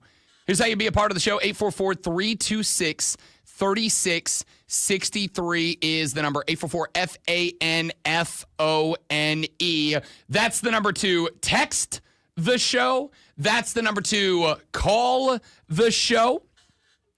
That's also the number to get on the air, which is what you do when you call the show. You get it. You can tweet me at The Rob Brown Show. Tweet Lonzo at Lonzo on Word. Tweet everybody up in the hizzy at The Fan Upstate if you want to come at us in that direction. If you got something a little longer format and you do not want to come on the air with it, rob.brown at thefanupstate.com. Your other option is to follow us on social media. My social media handles, including Twitter, but also Instagram, TikTok, and others, at The Rob Brown Show, at The Fan Upstate is available for you as well. And join us on our live stream. You can come behind the scenes, watch the show, interact with the great one, myself, and other members of the Armada by going to The Fan Upstate on Facebook, The Fan Upstate on YouTube, The Fan Upstate on Twitter, clicking the watch, view, whatever, live button. Just watch the show. You know what to do. It's a play button. Click it. Or you can do the same, but follow The Rob Brown Show on Facebook, on YouTube, and on Twitch. Texture says, Rob Dabo needs to take a page out of Dan Campbell's book and say, hell yeah, I said that. That would get the team hyped up. I guess that's kind of a takeaway. And I'm not going to hang on this story. I want to talk some Carolina Panther preseason, getting set to take on the Browns. Shador Sanders getting the nod for Seatown this evening, 7 p.m. in Charlotte, North Carolina. Rashad Beard will join us in an hour from now to talk a little bit about this contest. But just a couple of closing thoughts from you guys on the text line. First off, to that first texter, I agree entirely. I think that the problem I have, and I will acknowledge, I'm making this about me a little bit, with the attitude that I think is not always unjustified, but with the attitude that has been developed towards, I am not talking about editorialist, I am talking about journalist. I am not talking about editorialist, I'm talking about reporters.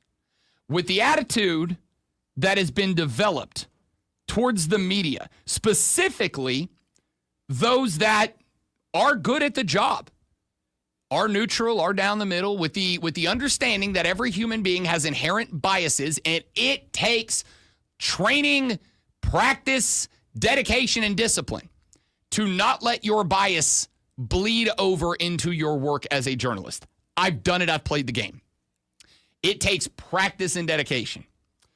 But, as I said, I think Chris Lowe is pretty good at his job. I think Chris Lowe, over the years, has done a good job covering football for ESPN. I think Chris Lowe has been a guy who calls it down the middle and is pretty factual when he writes up stuff like he did in this profile on the Clemson football team this year. I will defend those guys. I will defend those guys from anybody. And I will defend those guys because those guys need to be defended. If you read an article like that and it's very obvious that it is hot takey, rage baity, whatever, I think those of you that listen to the show, have probably listened to the show if you've listened for more than like 15 minutes. I think you would know about me that I've got zero problem calling out hot take artists. Zero problem calling out rage baiters. Zero problem calling out people who very clearly are not writing to give us or talking to give us good, solid analysis of football, basketball, baseball, soccer, hockey, whatever. I call out people who don't do that. I call out people who write or talk solely to get a reaction. That's not to say that you can't do both. That's not to say that you can't do both. But if you are writing a profile like this one, like Chris Lowe did, which, again, I am not saying that article didn't come or that quote didn't come from anywhere else, but that's where I found it. The timing works out, and Chris Lowe has that quote as a direct quote.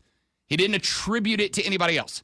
And if that came from the Greenville News, right? If Lulu Kesson got that quote out of Dabo and Chris was going to include it in his article, then as a good journalist, and I trust that Chris Lowe is one, Chris would have written, as Dabo told Lulu Kesson to the Greenville News, I believe that, or we can, or whatever. So I am to some degree making it about me, and that I am to some degree coming to the defense of protection of Chris Lowe, because I think guys like Chris Lowe should not be driven out. Because here's the other element of this, and this is not on Dabo, but these types of things I do think need to be considered by people in positions of authority and respect, as Dabo Swinney, as the head coach of the Clemson Tigers, very clearly is. When you have a fan base behind you, and this is whether you are the company CEO or a radio show host or a D1 head college football coach or the president of the United States, even the most neutral, sincere, genuine down the middle people, by having a position where you are repeatedly exposed to the public, you are going to gain some level of status of a leader of a cult of personality. You may not embrace it, and you may not engage with it, and you may not endorse it, but you are going to have some percentage of your fan base that is rabid and that are going to act on what you say. This is why I have said for years, I expect from people in positions of authority and leadership, regardless of where they are, even I, a guy who gets on the radio and makes wiener jokes routinely and plays clips of Scotty Scheffler farting on a golf course, I expect a level of decorum from people in those types of positions. And the reason I expect a level of decorum is because you have people that listen to, respect, and follow you. And some of those people, we all go outside sometimes. Some of those people go too far, act out, and they interpret what they believe you mean and all that. And let's keep it a buck. One of the reasons that college football is amazing is the fact that it is full of fans who have nothing but unbridled passion. But if you take it too far, you create Harvey Updike. You all remember Harvey Updike. You create that. So there is some level here of, I guess I'll say, offense taken. At Dabo going, oh, that's just some dude trying to get clicks. It's clickbait. It's so out of context, man. Like, what an out of context quote. Dude, I read it. What context could there be that Chris Lowe left out? What context could there be? I'm willing to acknowledge. Maybe I'm missing something here. Maybe there was something out of context that was left out. But I read the quote.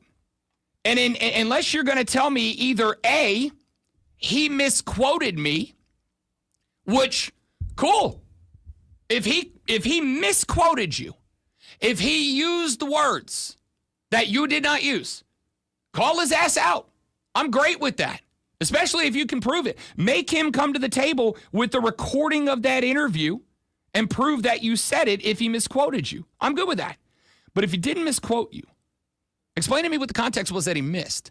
And the problem, the issue that I take away from that is these are the types of things that inevitably lead to people who want to do that job and would be good at that job and would provide us. Because I really think until that moment, I would think that most Clemson fans would actually kind of like the article, to be honest with you. I think most Clemson fans would like the feature. It was very positive. I mean, obviously it talked about some of the things that have gone wrong the last couple of years for Clemson, but it was overwhelmingly an article that I read through it and went, this feels like a pretty good profile of why Clemson's a contender this year. And it gives you some great stories about Cade Klubnik. It gives you some great stories about the receivers. It gives you some great stories about Dabo. It includes quotes that are full of respect and praise from other college football figures. Bill Belichick, Jimbo Fisher mentioned and quoted directly in it, doing nothing but giving props. And he directly quoted Dabo. Dabo just brings the house down. Oh, it's just some guy clickbait trying to get attention to his Twitter. I'm like, it's Chris Lowe, dude. I'm going to keep it a buck. I'm not saying he's not. I've never seen Chris Lowe come across my Twitter with a hot take. I'm not saying he hasn't issued one. I'm just saying I'm on Twitter an unhealthy amount of time. Acknowledged, an unhealthy amount of time. Because to me, it is the best place to aggregate news, what's happening in the world of sports. It is a great place for me to follow reporters who are boots on the ground with the teams and the players that we cover and get the news as it breaks so that if something big happens, I can go on Facebook, Twitter, whatever, and go, hey, we just got this news and here's my immediate reaction, which is kind of what we're supposed to do around here. So I just have an issue with Dabo throwing this guy under the bus. And I guess most importantly, I have an issue with Dabo saying, I didn't say that. But also it's out of context. Well, which is it? Did you not say it? Or is it out of context? Because those are, respectfully, those are two different things. I didn't say that is not the same as you're missing the context there. Either you said it and it's out of context, or you didn't say it and the context is irrelevant. But, again, put all that to the side. I make the point that, number one, Clemson fans, I have told you for years, outside of your fan base, Dabo takes a lot of crap. And you can give Dabo a lot of credit for being who he is. And every interview I have ever done with a Clemson player, Cade Klubnik, Antonio Williams, dating all the way back to Etienne and Lawrence, anytime that we've interviewed these guys, they are heels over head in love with Dabo Swinney as a guy, as a leader. And that's great because that has brought you a lot of really good football players over the years, A, and B, you want to understand the reason why Clemson has, I don't want to say fewer than anybody else, but has towards the bottom of the list of transfer guys out because they all love Dabo. And it's not an act. I've had the one-on-one conversations with these guys on and off the radio. They love this guy. And that's all that matters, is how you, the fans, feel about him and how they, the players, feel about him. And if he's able to go get a bunch of dudes that love him and want to be part of the program and enough dudes that are talented enough to make you a national championship contender, then it doesn't matter. But at the same time, this is why you take crap from the rest of the college football landscape. It's stuff like this. Because this is, to me, by definition, the poor little old Clemson stuff that you get mocked for. This is why. Boy, what a clickbait article, was it? Because I got to tell you, for 97% of that article, it was, here's all the awesome stuff that went into building the 2025 Clemson football program, a program that is favored to be in the championship game this year. Here's all the great stuff that went into it. And Dabo Swinney said, and by the way, in a quote that had Dabo not responded this way, honestly, I'd have read this quote and just been like, all right, cool. I don't know that I'd have brought it up on the show. I don't know that it would have made the air. I'd have been like, all right, there's this great article by Chris Lowe. If you want to go read it, it's a good, really good profile of the football team coming in this year. It didn't even register to me when I read it the first time until I heard that quote. Quote, I think we're going to be the first 16-0 team. It's a race to do that. You said it, dude. Well, like, why are you... Granted, the underdog mentality is something Dabo embraces. And if that's the goal, to get the boys to buy into the underdog, that everybody's out to get you and doesn't like you, mission accomplished. Maybe that is the point. Maybe it's 3D chess from Dabo Swinney. All right. If a sports flash could go 16-0, it'd be this one. Okay. Yeah, not my best work. You're trying really hard today, though. The Baltimore Ravens knocked off the Indianapolis Colts 24-16 last night. Colts quarterback Anthony Richardson left in the first quarter with a dislocated pinky finger. Do not look at it. Trust me. After taking a hard sack, former Giants quarterback Daniel Jones stepped. If you go look at it, you like that kind of. It's weird. Going 10-21 for 144 yards. The Philadelphia Eagles beat the Bengals 34-27. Joe Burrow got the start for Cincinnati, going 9 for 10 for 123 yards and 2 touchdowns. Former Clemson Tiger Will Shipley carried 7 times for 48 yards for Philadelphia, while Darius Cooper caught 6 passes for 82 yards and a touchdown. The Atlanta Braves took game 1 of a 5-game set over Miami with an 8-6 win last night. Pierce Johnson got the win after a single inning after starter Carlos Carrasco gave up 9 hits and 6 runs through 5.2 innings. Atlanta tagged Miami starter Yuri Perez for 7 hits and 5 runs.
Upstate.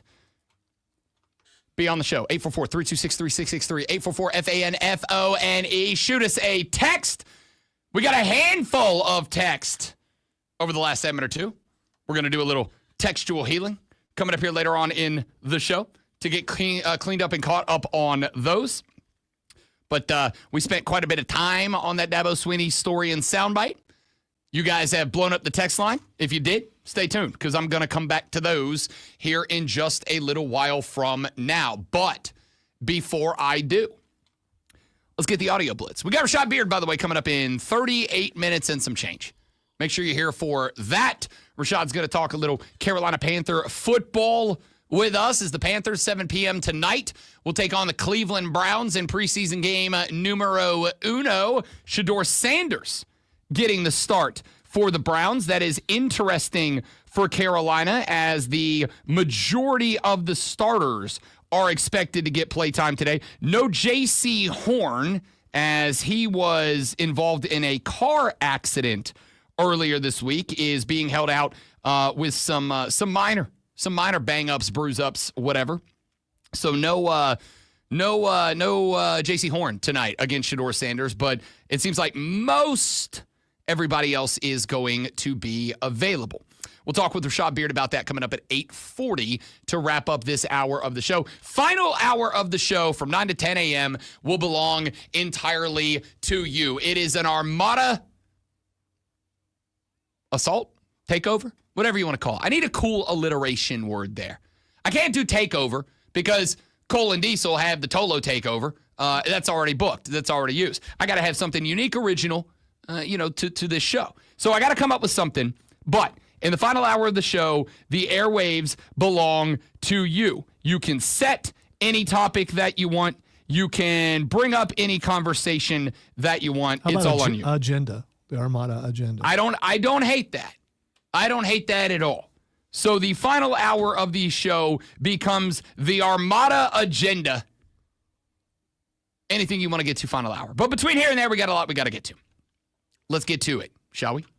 Audio Blitz, some of the best audio we picked up over the past 24 hours. Politics has become very polarizing, obviously. I'm not talking about politics. But political figures in the year 2025 are just as polarizing as the politics themselves.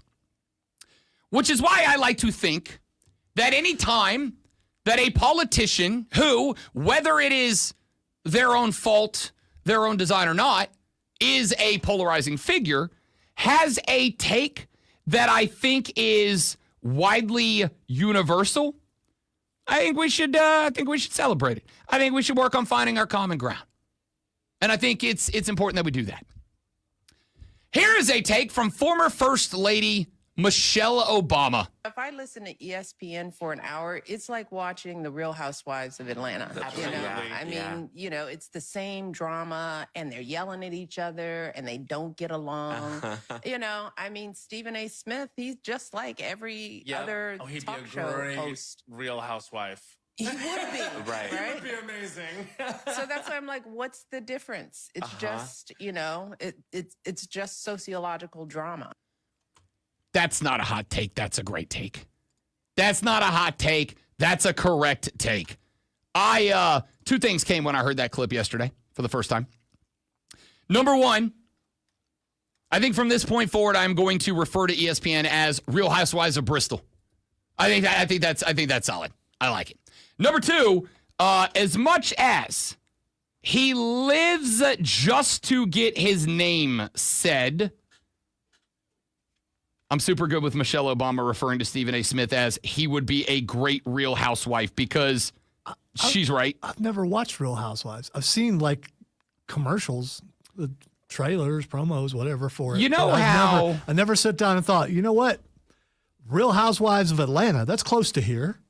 I mean, you might run into one of those people. Let's watch this and see what's going on. There's Atlanta, there's Miami, there's a bunch of them.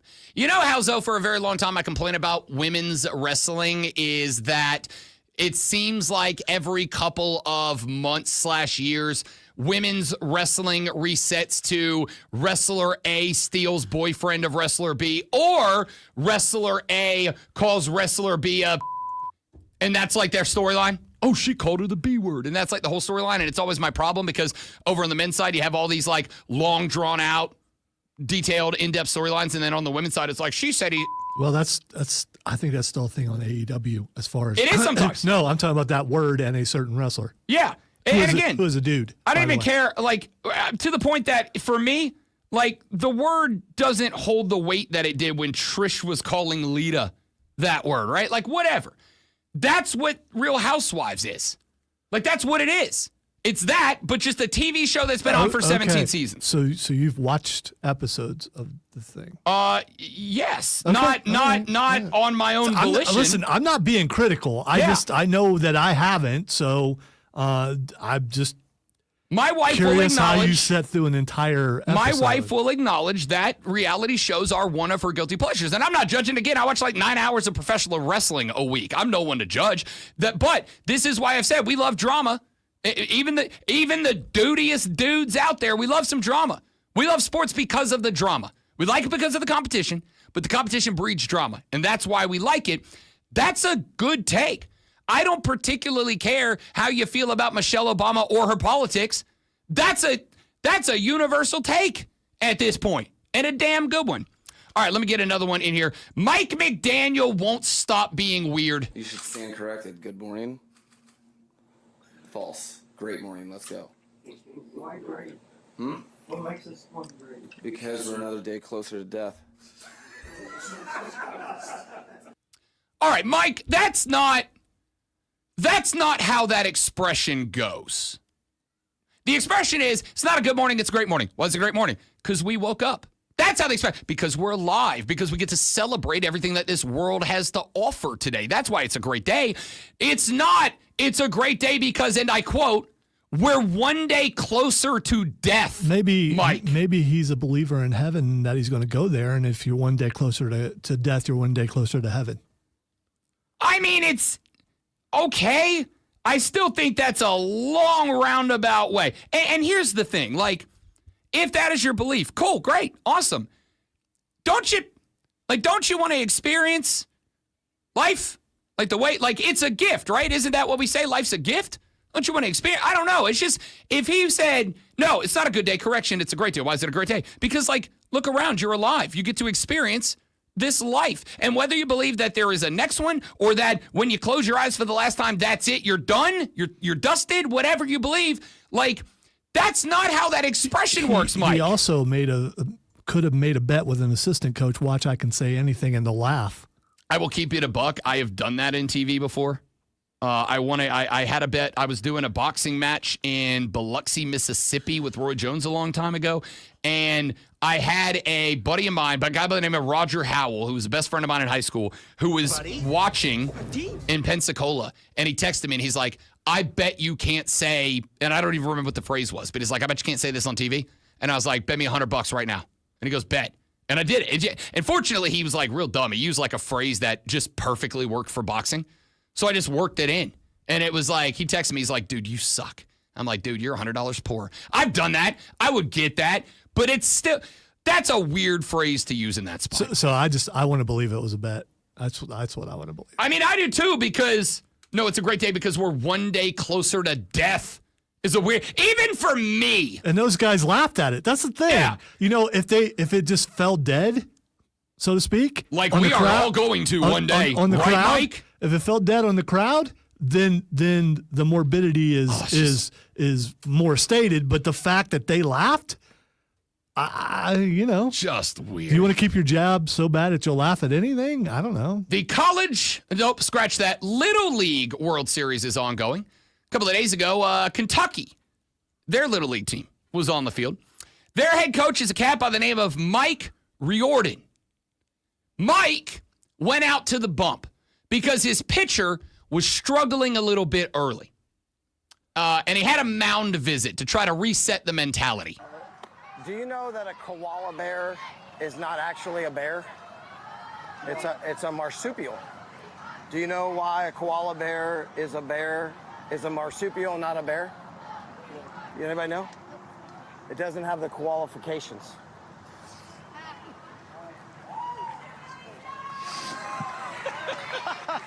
Good visit. Good visit.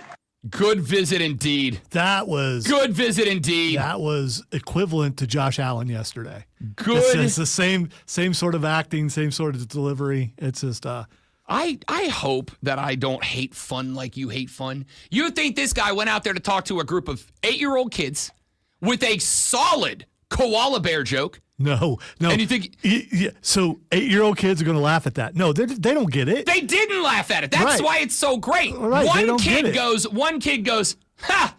And then they all, but here's the best part, because the video, and I will say the video makes it better, because Mike, the head coach of the Kentucky Little League World Series team, comes out, and the pitcher, again, he's struggling, and he's like having a hard time hitting the zone, and the guy comes out, and he goes, you know why a koala bear is not a marsupial, not a mammal? Because he doesn't have the right qualifications.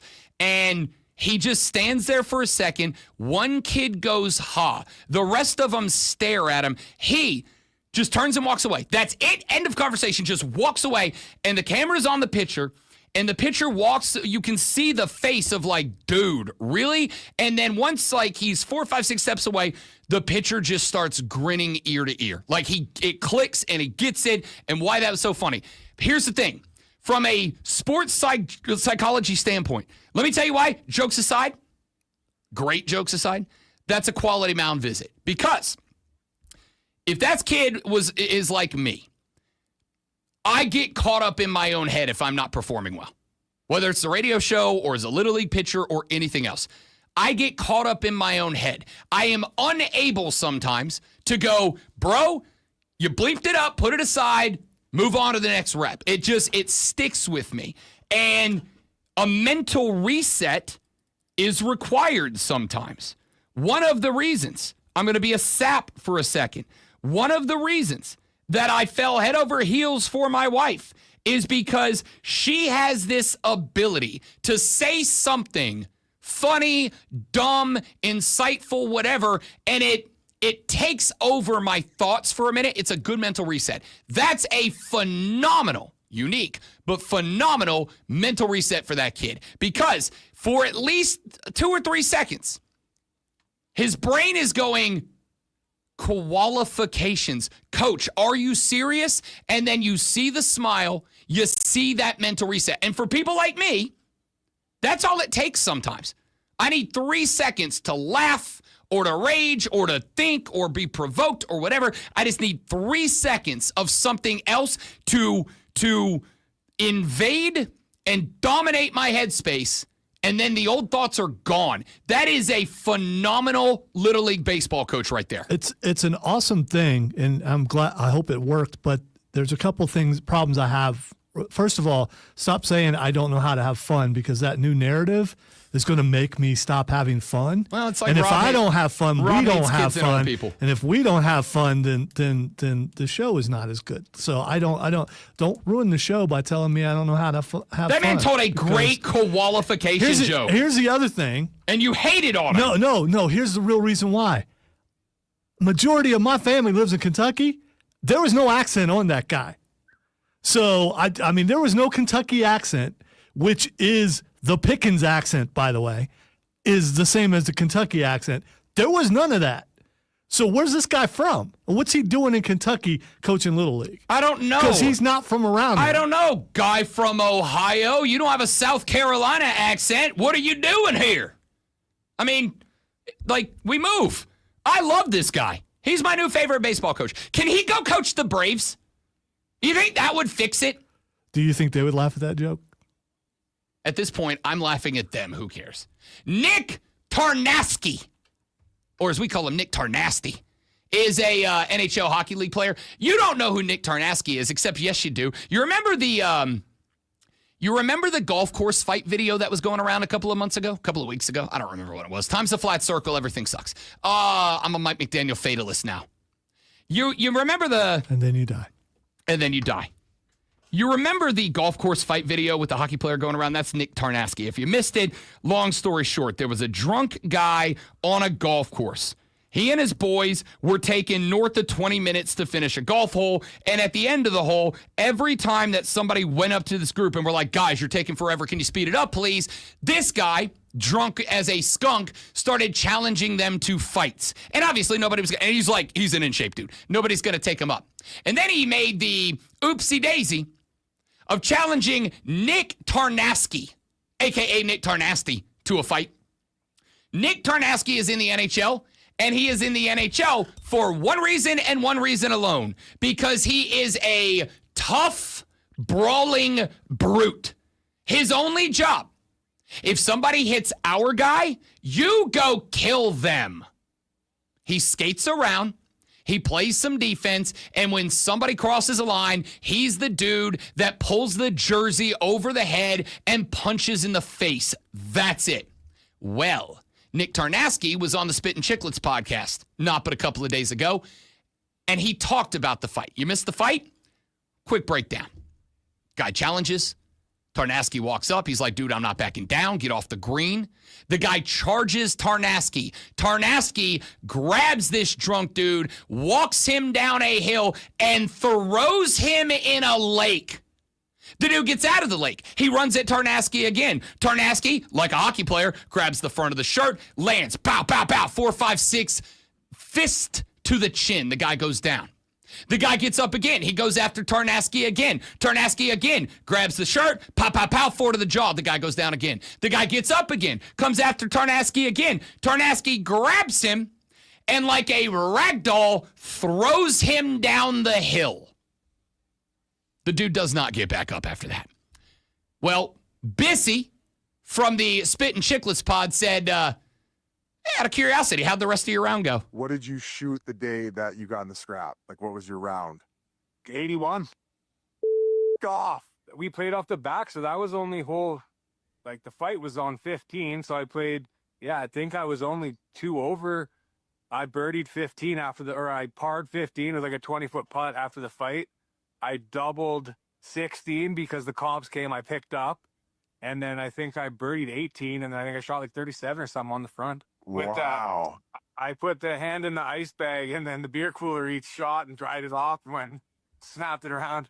That is the most hockey golf story the world has ever heard right there. That is indeed the most hockey golf story of all time. Also the most hockey accent. That's what I'm talking about. Bud. What a beaut. What a beaut. Just spare parts, bud. That was fantastic. My man said, first off, shot an 81. That's just good golf. I don't care who you are. Second off, he said it'd have been lower, but I got a double bogey on 16. Why? Because I had to talk to the cops. The cops came. I had to talk to the police. So I doubled, but then I birdied the next one. Well, how'd you get through it? Oh, simple. I walked over after every shot to the beer cooler. I stuck my punching hand down in the beer cooler. I iced my punching hand after every golf shot. Then I dried it off and did it again. That's the second best golf thing of all time behind Scotty Scheffler ripping a toot on 17 and the play-by-play guy going, well, that shot had a little wind behind it. I mean, the two best things to ever happen in golf happened in the last 2 weeks. Spectacular. Spike said, pure Letterkenny. That is exactly correct. That is a Letterkenny scene that the writers of that show wish they came up with. Oh, bud, you bogeyed 16. Yeah, well, I had to talk to the cops. The cops came. They wanted to talk about the fight. Like, incredible. Thank you, Tarnasky.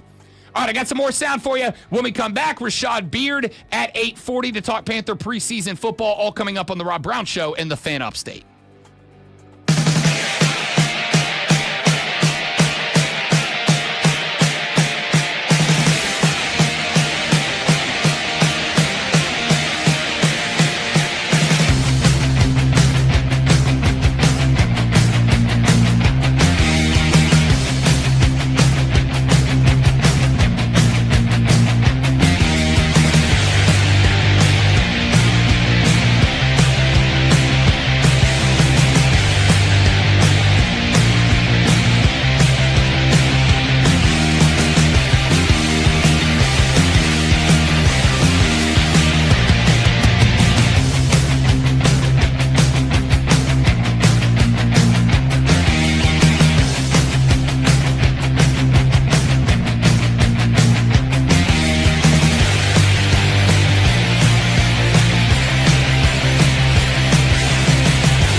let's get a couple more sound bites in here. We got Rashad Beard coming up with this in the next segment.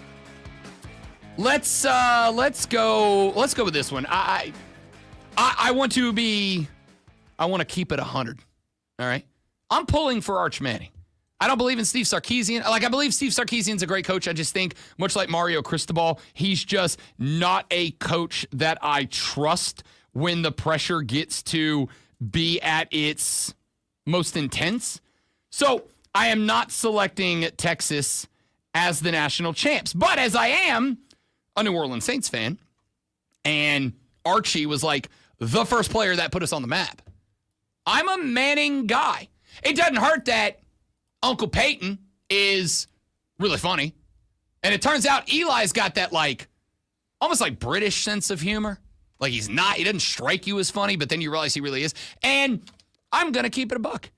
I can't wait for the Manning cast to return. I love the Manning cast. I've decided to admit it and just come out of the closet as a Manningist. I love the Manning cast. It's fun to me. Peyton and Eli actually break down the game, and usually the guests are pretty good. Every now and then you get a real bad one, but they're pretty good. Anyway, pulling for Arch. However, Arch kind of stabbed me in the back a little bit yesterday. Texas barbecue in Austin or seafood in New Orleans? That's close. That's close. Those are totally different genres. Yeah. Types Whoa, of whoa, food, wait. cuisine. Still, though, it's food. I mean, they're both Yeah. 10s, yeah. Yeah, but how do you even compare them? Okay, he was going to give us an answer. Then Okay, you made sorry. him go switch. Okay, I would like the answer. I think right now, I haven't been in New Orleans a lot recently, so I Okay. think right now barbecue, but I always start to crave crawfish. What in the about? off-season. What about? Okay. But actually, I mean, Austin, the breakfast tacos. Yeah, are we don't actually- have breakfast tacos really in New Orleans. No, I think they like only croissants and exist. stuff. Yeah, it's We beignets. had breakfast tacos this morning. They were fire. All right, y'all They're converted so Arch. good. New Orleans seafood or Texas barbecue? Now, I'm not going to make the argument that Texas barbecue isn't good. But if we're going to keep it a buck, dry rub barbecue is like the third best barbecue at best, right? Like we're putting the Carolina and Kansas Dry City rub barbecue. is so up. much better. It's the best barbecue. I wish dry rub would have existed when I was a kid. Oh man, because you can't hide what's underneath with dry rub. With barbecue sauce, you're getting it for the sauce. You're not really getting it for whatever meat it's on. Nah, see, I disagree with that. I will say there is a difference between good barbecue, because barbecue is as much about the texture and the taste of the meat as it is whatever's on it. I could say the same thing about dry rub. Like seasonings can be very, very dominant on the meat. Dry rub ain't my thing, especially in like Central Texas, where a lot of these meats, a lot of Texas barbecue, it's just a salt and pepper rub. Like it's just salt and pepper. Which, cool, but at the end of the day, I want something, I want a complimentary taste with the meat. But even if you're going to say Texas barbecue better than New Orleans seafood, I understand this is a very subjective take. But New Orleans is literally the food capital of the United States. And you're going Texas barbecue? Come on, Arch. All right, I'm looking up Be better than that. Texas breakfast tacos, and yes, please. I am very interested in that. I am very interested in that. Oh, they look without a good. doubt. Hey, speaking of coaches being weird and funny but weird, here's Jim Harbaugh. We're still watching SpongeBob and respecting everything SpongeBob does. Because you told us SpongeBob, he's someone you look up to. He's a hero. There's no doubt about it. I mean, when you talk about attacking each day with an enthusiasm unknown to mankind, yeah, that's SpongeBob. It's unknown to mankind. It's not of mankind. It's Right. That's Sponge. I think that enthusiasm comes from from God. It's like that Jesus juice, and I have that something you'd get in a good sermon, where you feel it, really feel it, and I feel it in a good sermon at church, but also from football. I get that kind of juice, that love of the game from football as well. Okay, what's wrong with anything that he said?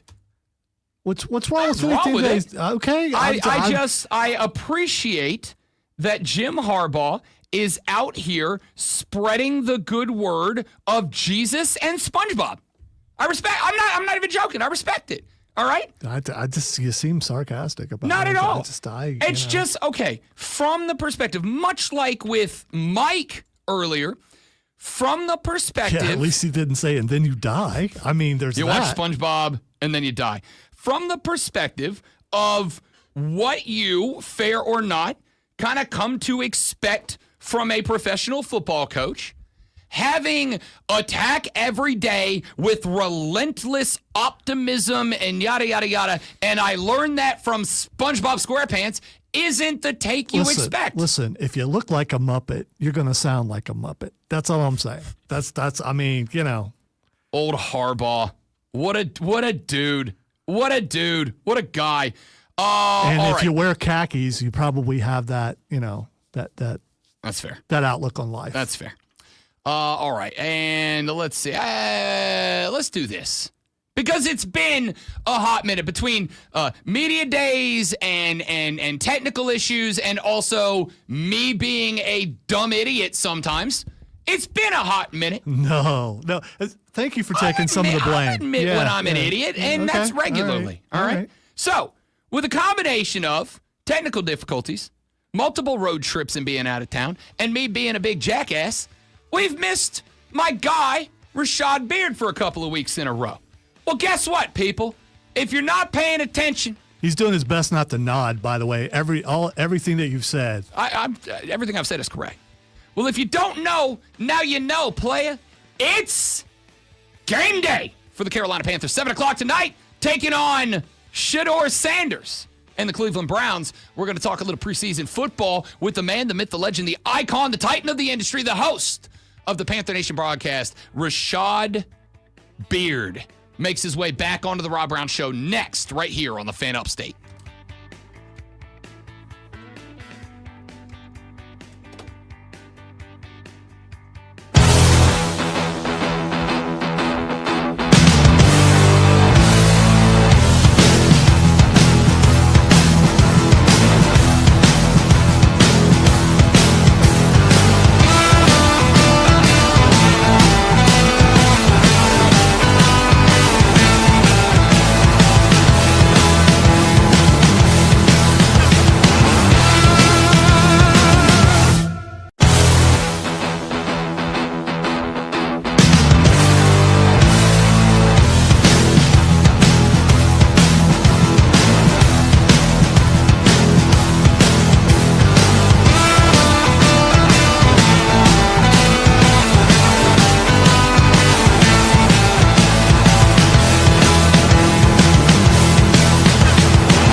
Rashad Beard, you handsome devil. How you been, fella? Why'd you get him on the side view? Yeah, man, I was working. Which was an amazing profile. I was looking at my laptop. My apologies. You good? What's up, brother? How you been, man? I feel like it's been a friggin' month. I guess it has been a month.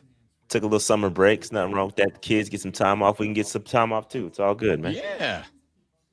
It's it's we Speaking of which, we won't be here next Friday. we Rashad. get a preseason off season too.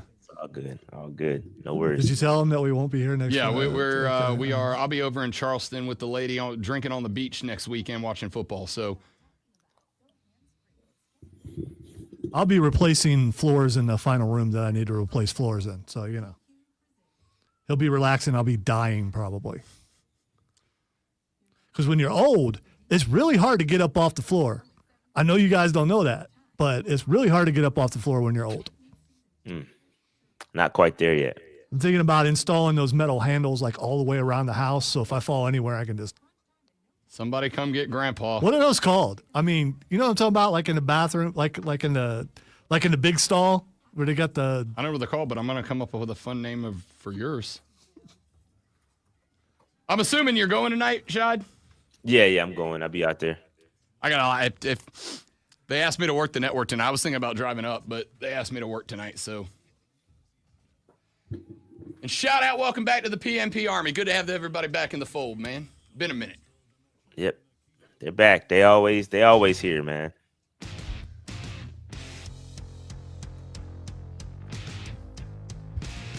Due to a combination of ACC Media Days, SEC Media Days, vacation, and me being a dumbass, it's been a minute since we've had our next guest on the show. But our next guest is back on the show. A young man who hosts a show called the Panther Nation Podcast, which you can follow on X at Panther Nation PC. More importantly, get on over to the YouTube channel and become one of the Panther Nation Army. The legendary Rashad Beard back on the show. What's up, big dog? Been a minute. How we living, brother?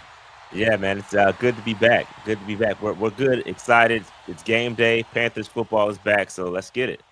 It's I want to talk a little football, but I want to start by saying this about you and about the pod, Rashad, because obviously you've been kind enough to join us for like 2+ years running, talking Panther football. One of my favorite things over the last 6-7 months is I'm on Reddit. I'm on the Panther subreddit. That's a great place to follow the team because it's 200,000 Panther fans that are all giving you the news and opinions and thought. I like hearing what other people outside of the sphere have to say.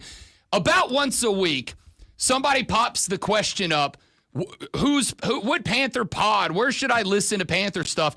And it has gotten to the point where, and this is not blowing smoke, it happened again yesterday, it has gotten to the point where almost every time, the number one most given answer and upvoted answer is the Panther Nation podcast. So sincerely, congrats, dude, because the movement ain't no joke.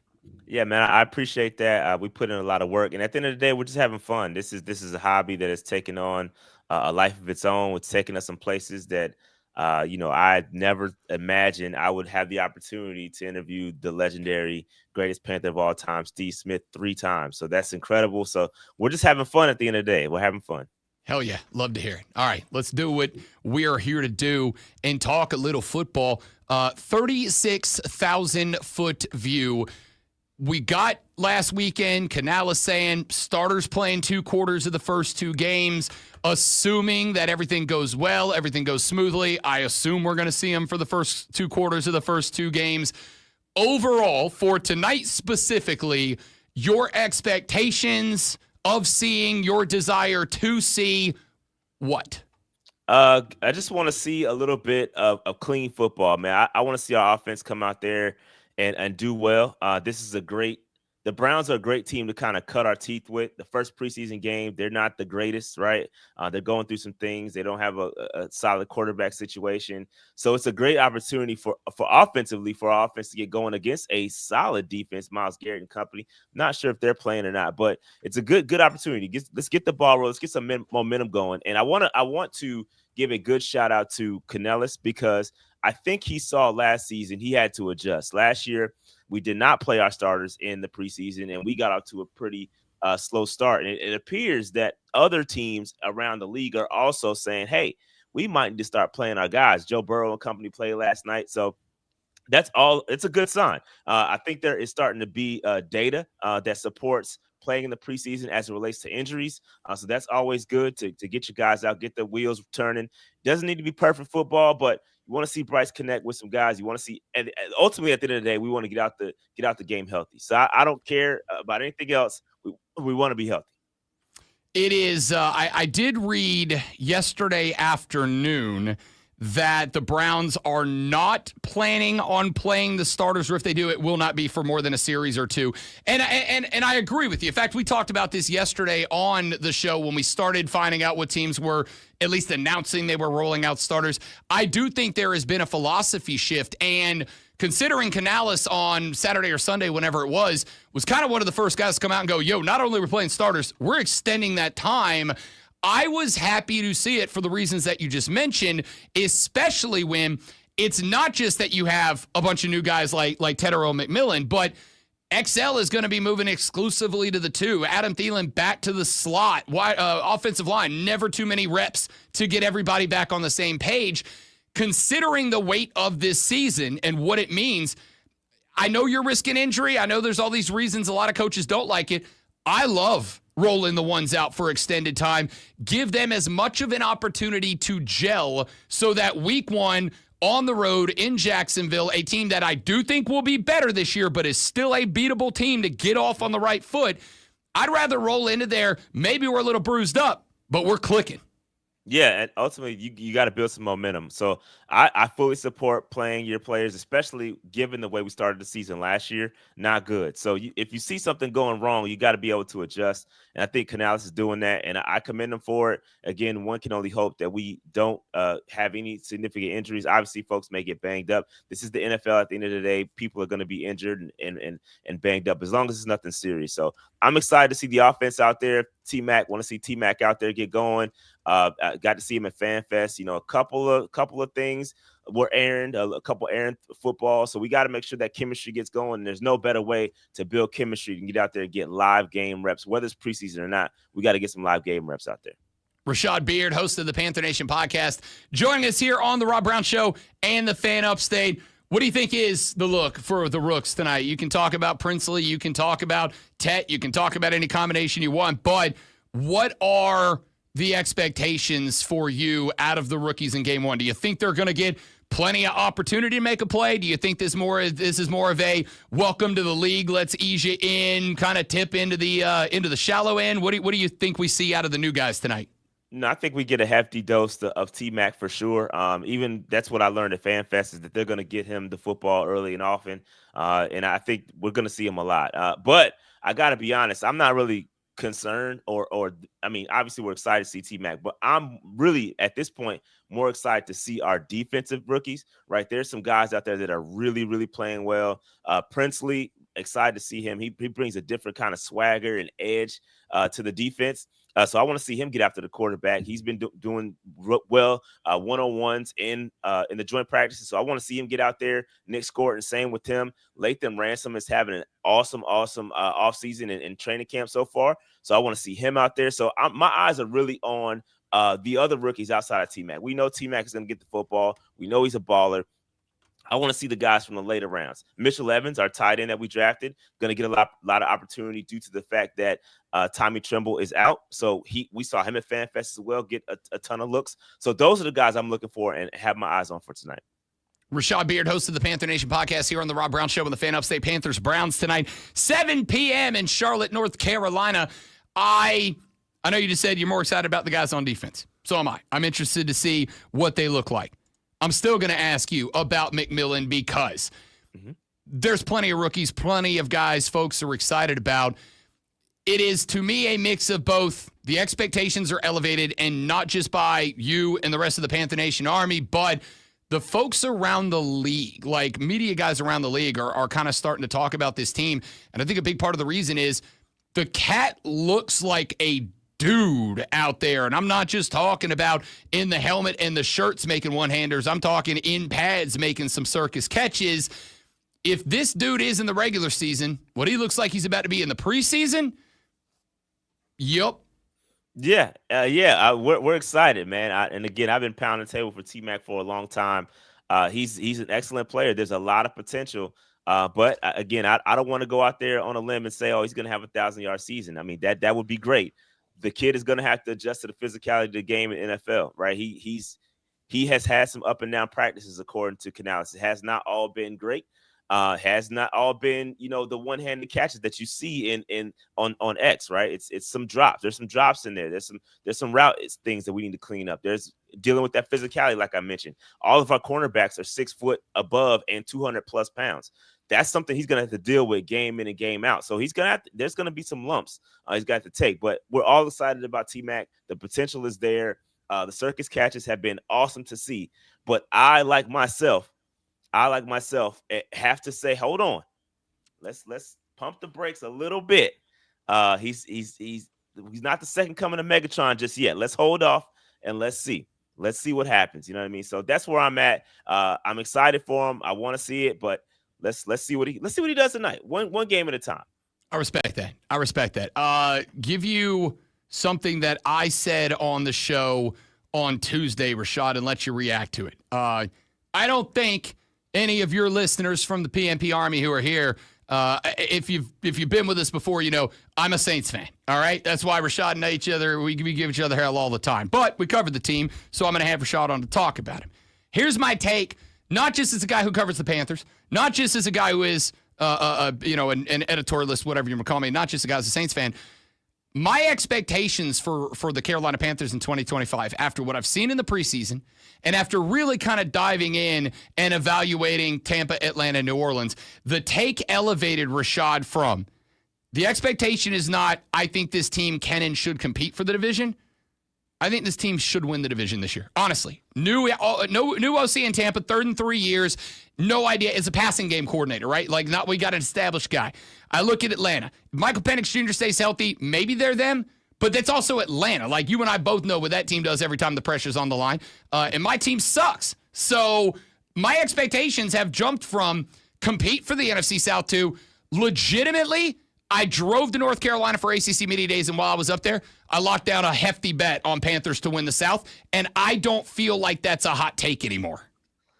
Yeah, I mean, listen, it's as a Panthers fan, we are a little bit scarred, right? So it's tough for us to say, hey, division expectations are on the line, right? We have to win the division. It's tough for me as a Panthers fan to do that. Now, outside, sure. I mean, yes, the circumstances are there for us to make a nice run at the division. Like you said, Tampa dealing with the third OC, but they always tend to kind of make it work, and they are talented. They have a lot of talent on that squad. Saints, yeah, you know where he's staying.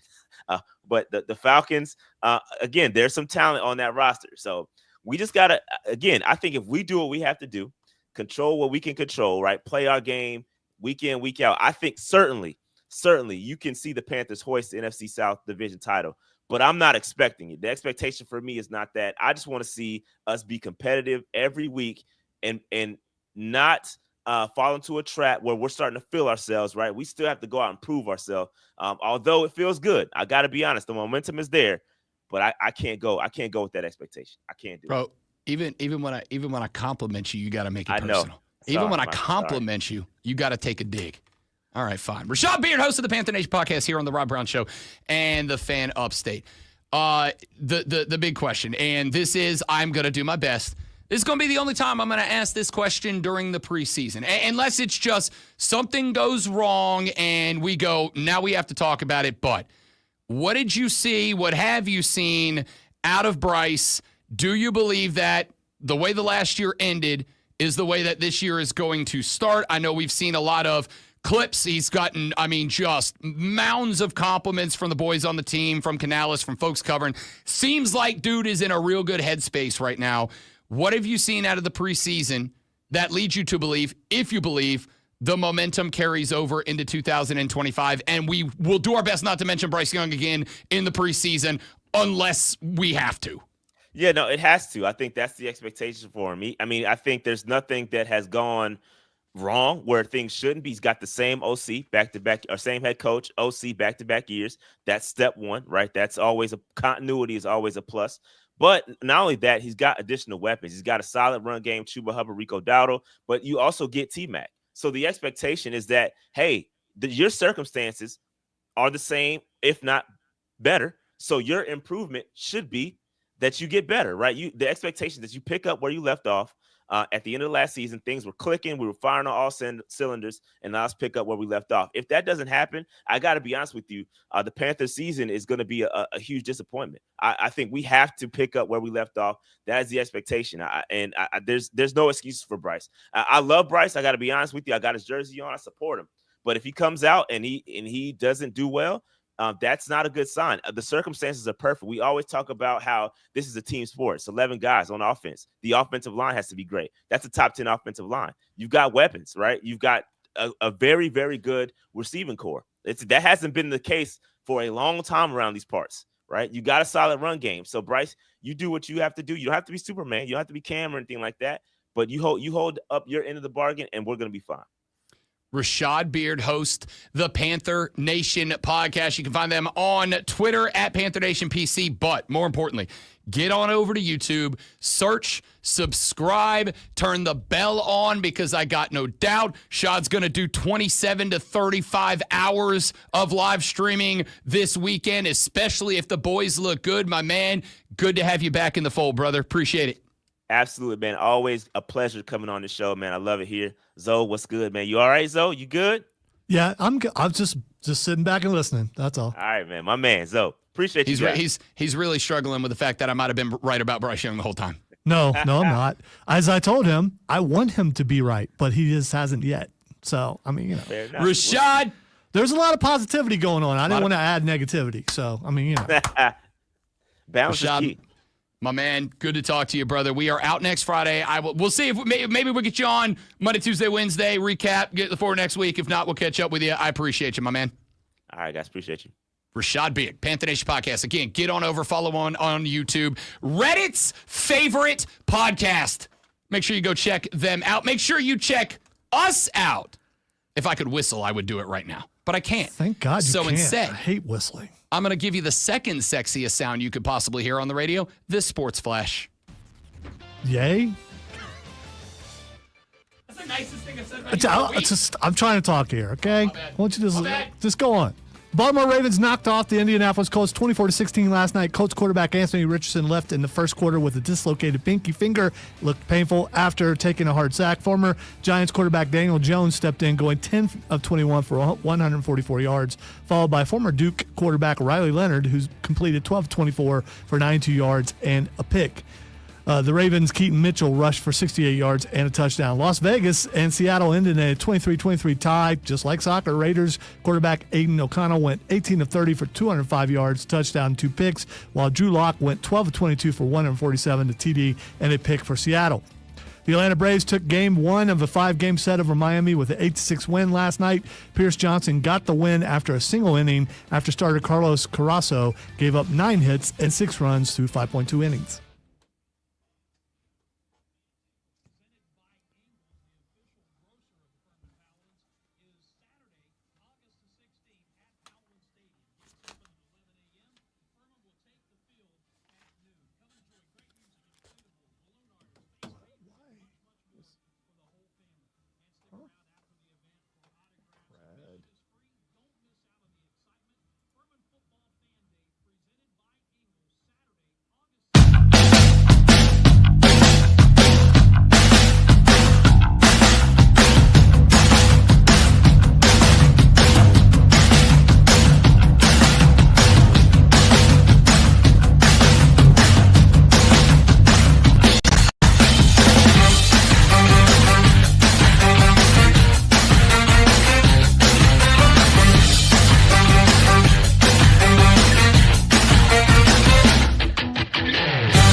The Rob Brown Show back on your radio. It's the Fan Upstate. Rob Brown, the great one, Lonzo, and you. The final hour of the show is the Armada Agenda. It is whatever you want to talk about. It is whatever you want to get to. It is whatever subjects, topics, people, whatever that you want to discuss. It belongs to you, as it does every Friday from 9 until 10 o'clock in the morning for the final hour of the show. How do you get your topic, your person, your subject, whatever, your take on the show? We're not. I'm going to tell you. Here's how you do it. Number one, you text the show on the Hub City Spartanburger text line at 844-326-3663. 844-FANFONE. You text that number, it shows right up on my computer screen. I read it on the air. The second option also involves that phone number. You call that number, 844-326-3663. You call that number. We will take your call. You get to make some incredible small talk with the great one, Lonzo. There's nothing he loves more. And then we put you on the air, and you can share your take, whether it is hot or good or bad. You can share it with the world. 844-326-3663 is that number. The third way you can get in touch with the radio program is to shoot me a tweet or an Instagram DM. You do that by utilizing my social media handle at The Rob Brown Show. And the folks that follow me will attest, gotten a little more active on the social over the last couple of weeks, clipping out segments of the radio broadcast, giving you some takes off to the side. Follow me at The Rob Brown Show. You can tweet me, you can DM me, whatever you want to do at The Rob Brown Show. The fourth way that you can get in touch with the radio program is to check us out on our live stream. You can go to Facebook, search and subscribe to The Rob Brown Show. You can go to YouTube, search and subscribe to The Rob Brown Show. You can go to Twitch, search and subscribe to The Rob Brown Show. Or you can go to YouTube, Twitter, or Facebook and search and subscribe to the Fan Upstate. We broadcast all 4 hours of the show live, all 5 days of the week, unless we're not here. And I will let you know a little bit early in advance. We will be off next Thursday and Friday. As mentioned, I am sorry that you're about to become a football widow until February parting gift to my lovely bride. We are headed over to Charleston, South Carolina next weekend. The sister-in-law is having a baby, and we are going over there to help out, make sure they're good, but also completely use that as an excuse to go sit on Folly Beach, hit up a couple of dive bars, have a couple of Mai Tais on the sand, and relax and enjoy before college football starts up the weekend after that.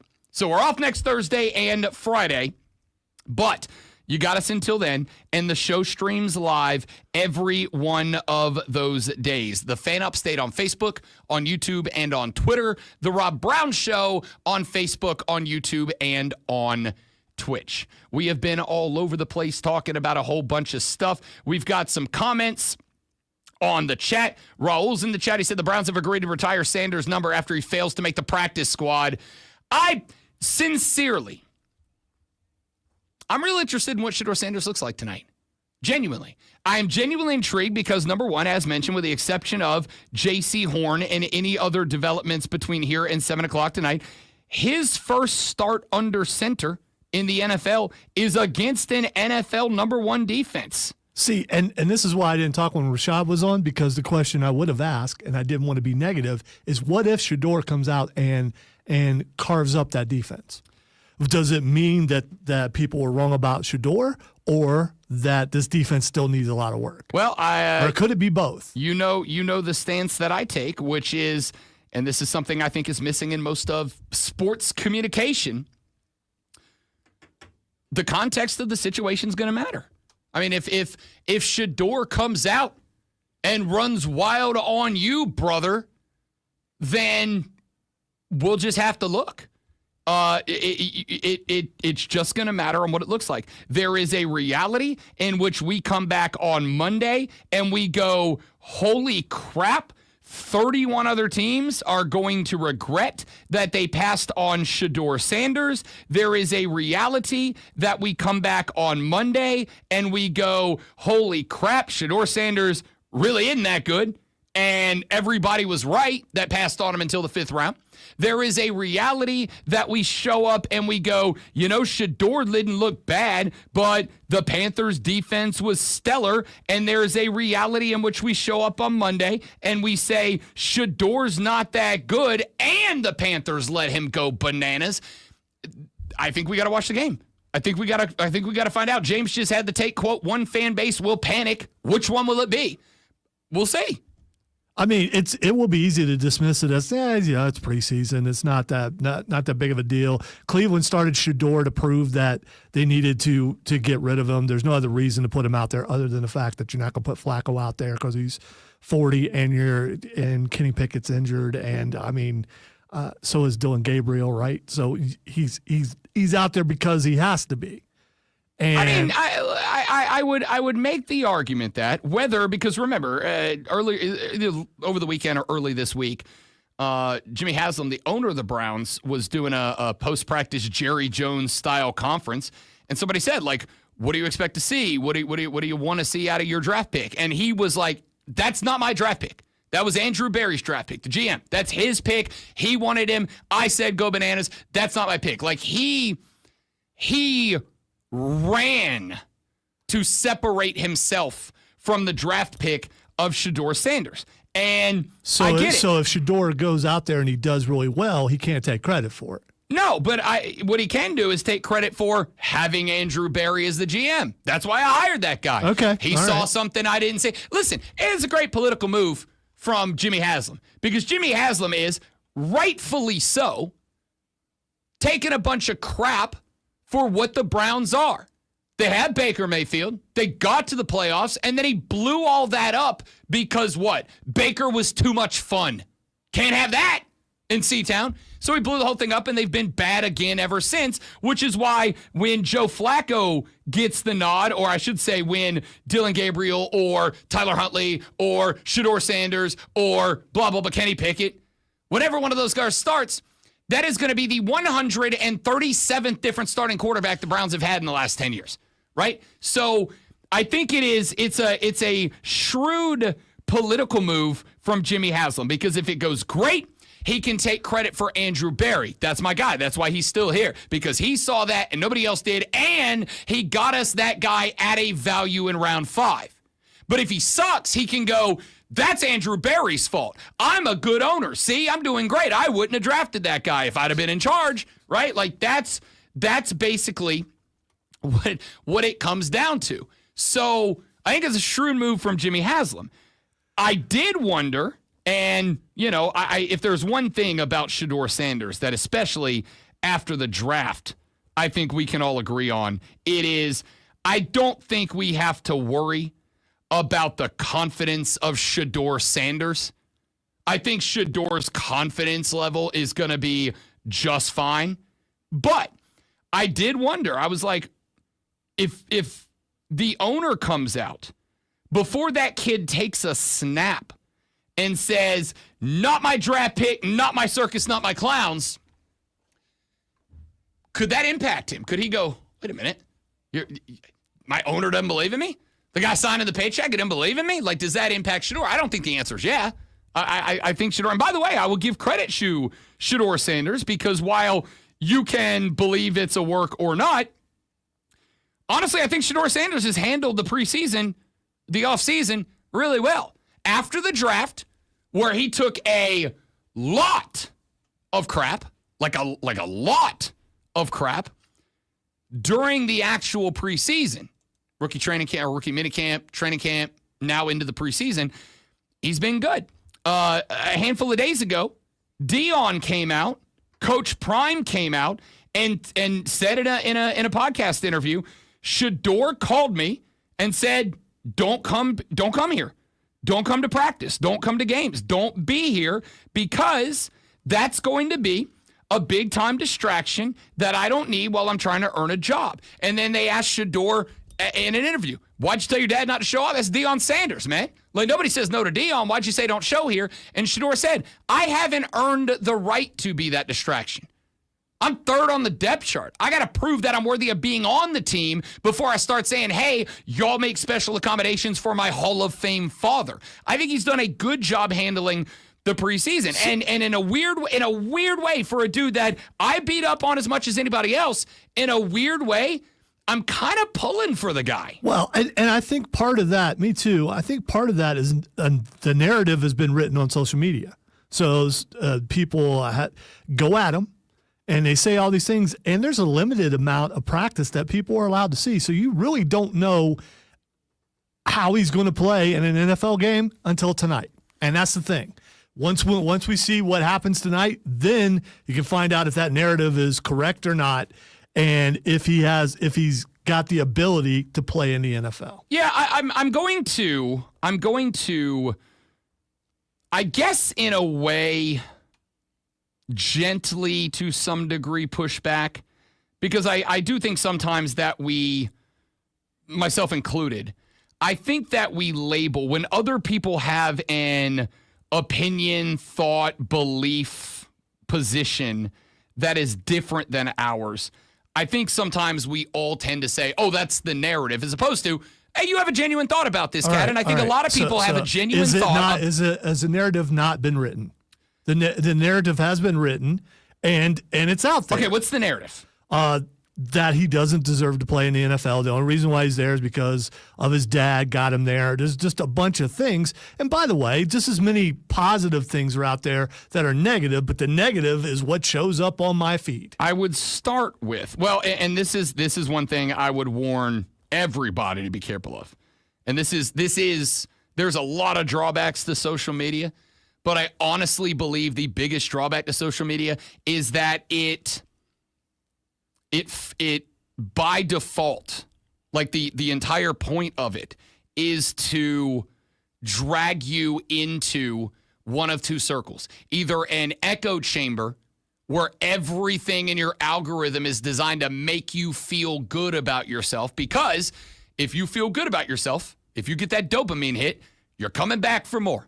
The goal of Twitter is not to keep you entertained, educated, enlightened. The goal of Twitter is to make sure you log back into Twitter so they can put more ads in front of you. And there's two ways to do that. And it just depends on who you are. Way number one is to surround you with thoughts that reflect your own so that you go, hey, man, I feel like a big smart boy when I'm on Twitter. I'm going to log back in for that dopamine hit. Or the exact opposite, which is what my algorithm is, which is an algorithm that is entirely designed to you off all the time because rage keeps you coming back for more. You want to know why hot takes exist in sports talk radio? I'll give you the answer. Because you react to them. Either you jump in line and you go, it's an out-of-the-box take and it's a great take. Or you go, that guy's a big giant jackass and he doesn't deserve a microphone and I'm going to listen so that I can rage at him. The extreme emotions are what keep you coming back for more. And so depending on how you react to either echo chamber or rage bait is what your social media is going to show you. So for me, the majority of the takes about Shador Sanders that I come across are very much, this guy's not going to be that good. He's going to be a bust. He's going to be a wash. Everything at Colorado was designed by Deion to protect and enhance him. And I'll be honest, like I had the take too. I think Shador By the way, how's Sanders, that any different than any other quarterback? It's not. And I guess that for me is after having that, I'll say realization, revelation, whatever you want to call it, because I had the take going into the draft. My take was, I don't know that Shador Sanders without Travis Hunter, that's a different guy. Without Travis Hunter, I don't know that Shador is going to be that same guy, because how many freak of nature, only that guy can do it plays did we see out of Travis Hunter last year? The answer is enough to win him the gosh darn Heisman Trophy, right? So, my take going into the draft was, I think he's probably an NFL talent, but not a guy who's going to show up and be C.J. Stroud in his first year. Not a guy who's going to show up and is a rook, make it feel like, oh, this franchise is on the way. I think he's going to show up. I think he's going to be on the roster. I think he's probably going to be a guy who is a number 2 backup quarterback. I think he'll get his shot down the line, and the question mark will be, did he develop enough in the time between leaving Colorado and QB1 start number 1 that he becomes an NFL quarterback that can be a guy who guides a franchise to success? And I don't know that he's ever going to be elite, but I think he's a freak athlete. He's in a good situation, even though people don't think so. There's no way Flacco plays the entire season, and so game 3 or 4, one of those guys is going to take over. So he's what better place, if he's getting a fair shake competition wise, to go to have an actual shot and not have to play the first couple games, because you know that's going to be Flacco, be able to work your way in as far as the speed of the game and everything else.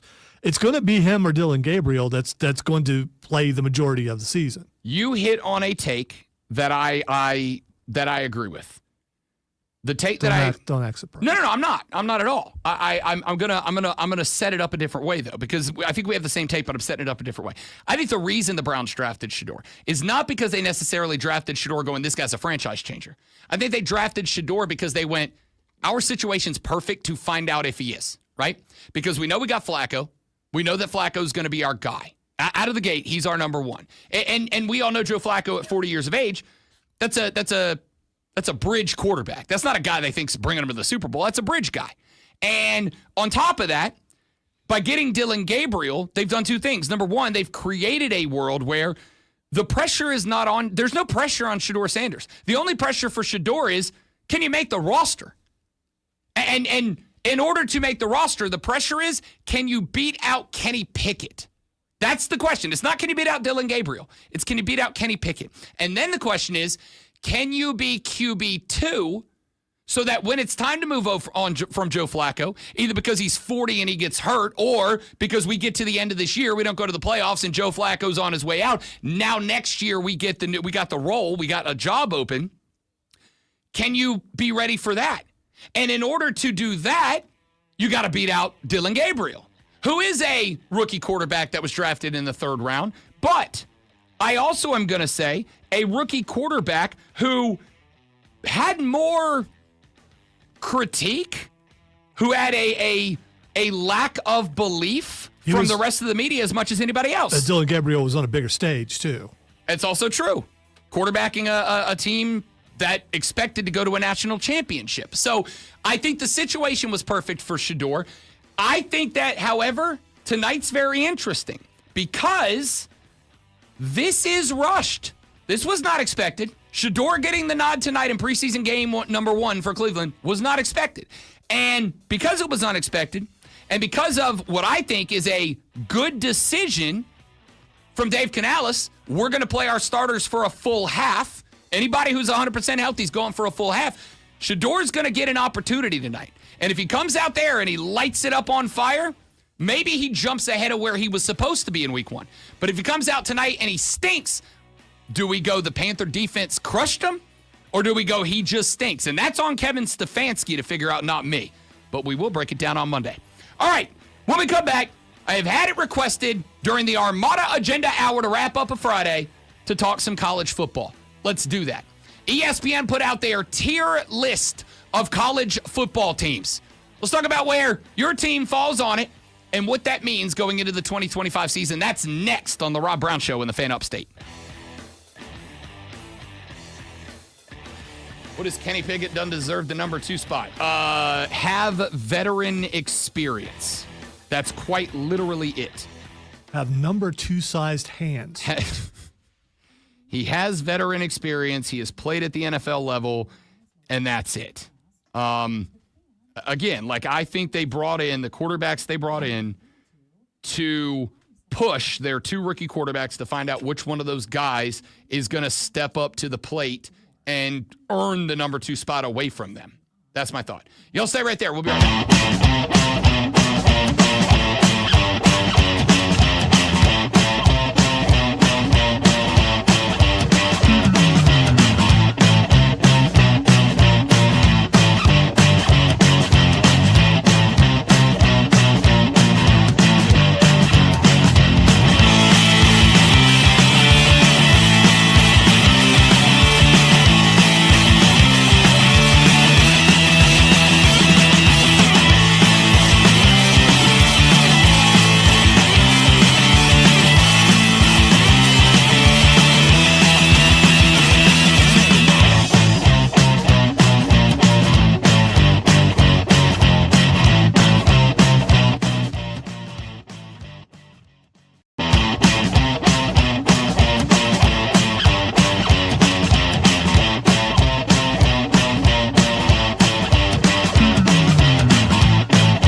So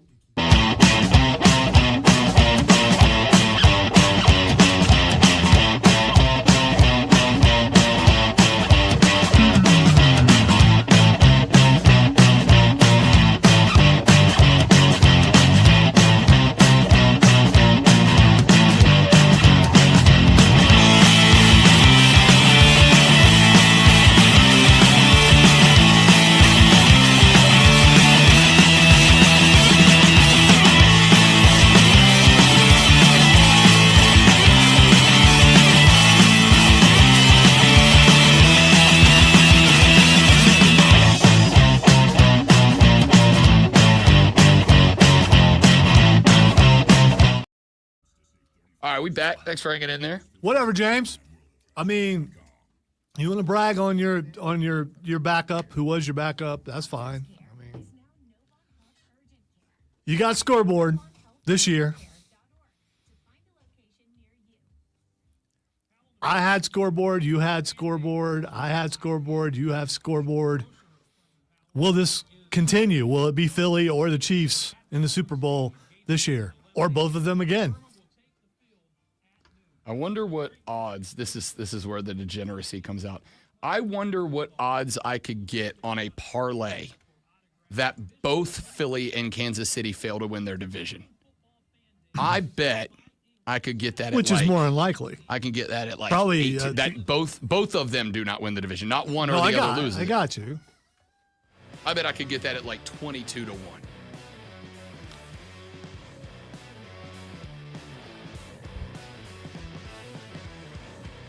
The Rob Brown Show back on your radio. It's the Fan Upstate. Rob Brown, the great one, Lonzo, and you. Be a part of the show, 844-326-3663. The final hour of the show, the Armada Agenda. Anything that you want to get to, anything that you want to talk about, up for grabs. We had a couple requests as we have talked quite a bit of NFL football today. We've had a couple of requests to talk a little college football in the final hour of the show, so let's do just that.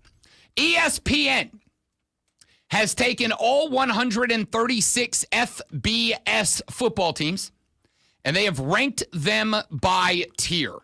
Those tiers are cream of the crop, yeah, teams that are hot, Big Ten's ticking clocks, and then they stopped rhyming, which kind of aggravates me a little bit. Room for improvement and could be talked into them are some of the picks. Here's the tier list. Also, I thought it was by SEC. No. Okay. No, it Big is Ten. where they stand in relation to everybody else of the So 138 I thought FBS the teams. ACC was the bottom thing. So And also it's not. okay, all right. And I'll also just- it's not. all By right. the way, I promised I was going to do a segment today. I want you to know, because I took the text from Buckeye Mike personally, at the end of the day. I'm putting numbers there. I might make a chart. That's No, how serious I am. please. We may don't- have. We don't need. I mean, one was enough. It was unique. It was iconic. We don't need it because then it becomes commonplace. And once it becomes commonplace, no one looks at it. So why do it again? Because numbers. It might be Make a Chart Monday on Monday. That might be the new thing. Make a Chart Monday. New segment. We do charts on the show. Mike, I'm coming with numbers on Monday, all right? Stay tuned. That turns into a project that I'm like, I'm going to need the weekend. All right, here we go. From ESPN, Tier 1A, a great matchup for the championship game. They said we're taking our two favorite teams, our two frontline contenders, the two teams we believe are going to the title game, and they get a 1A tier all to themselves. The two teams they put in Tier 1A, the top two teams in the country, Lonzo, are?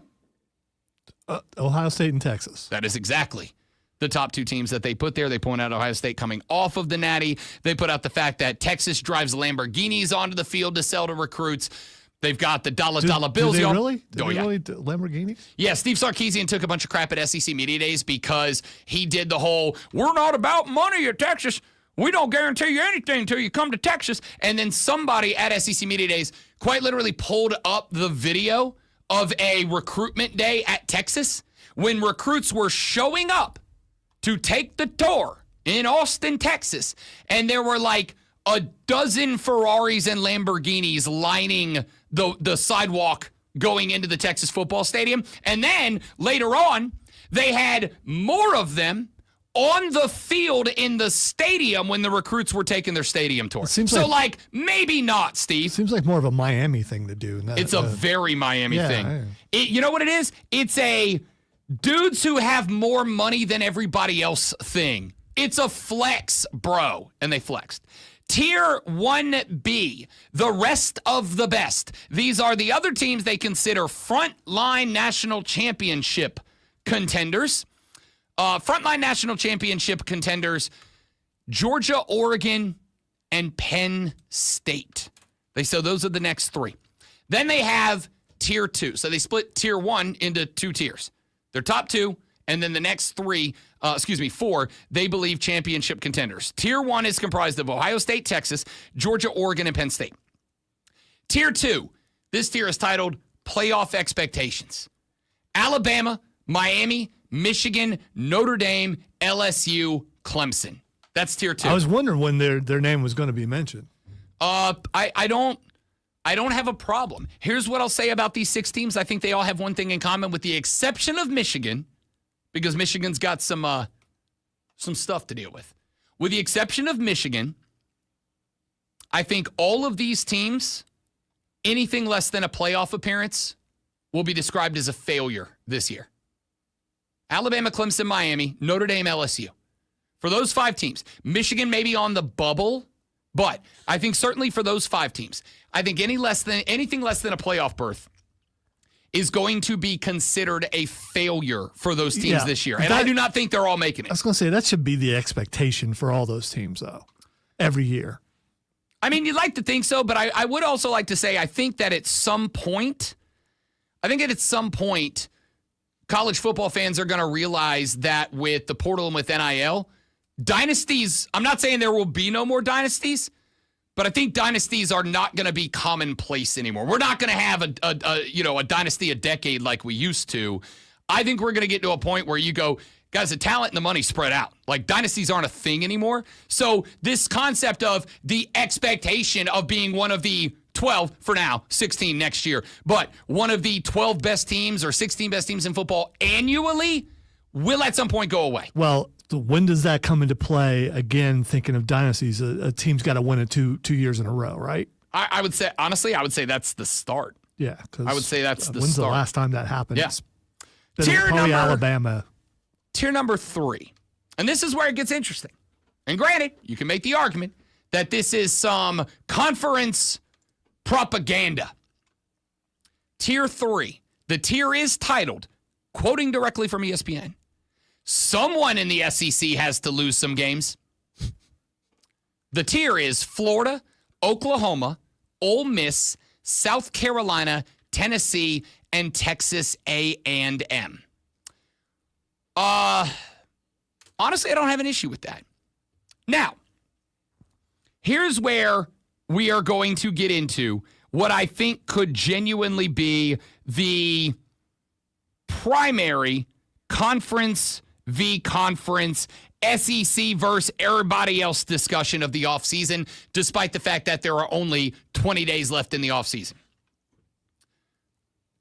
According to If You Trust Them preseason metrics, all 16 teams in the Southeastern Conference rank amongst the 20 hardest schedules in the country. Now,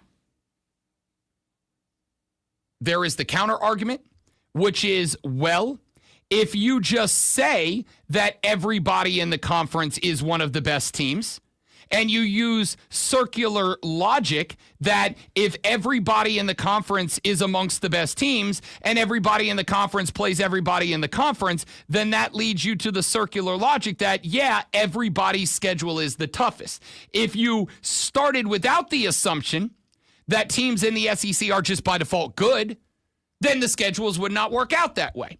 Here's the argument that I would make.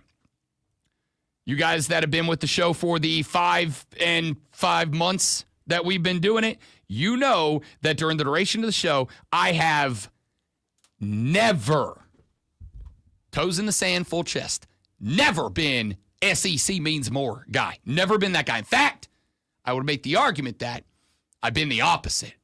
I've been the guy that has chopped the legs out from under the Southeastern Conference. Hey, you're good, but you're not like nobody else deserves to exist good. And the Big Ten while propping up the ACC. It just seems that way. I don't think I've propped up the ACC. I've said for years. Hence what you're going to have to do over the weekend, your research. Oh, no, for sure. Listen, I think the ACC is better I don't think the ACC is good. I just think it's better than you're giving it credit for or anybody else is. And I'll try to argue that on Monday, and we'll see if I do a good job or not.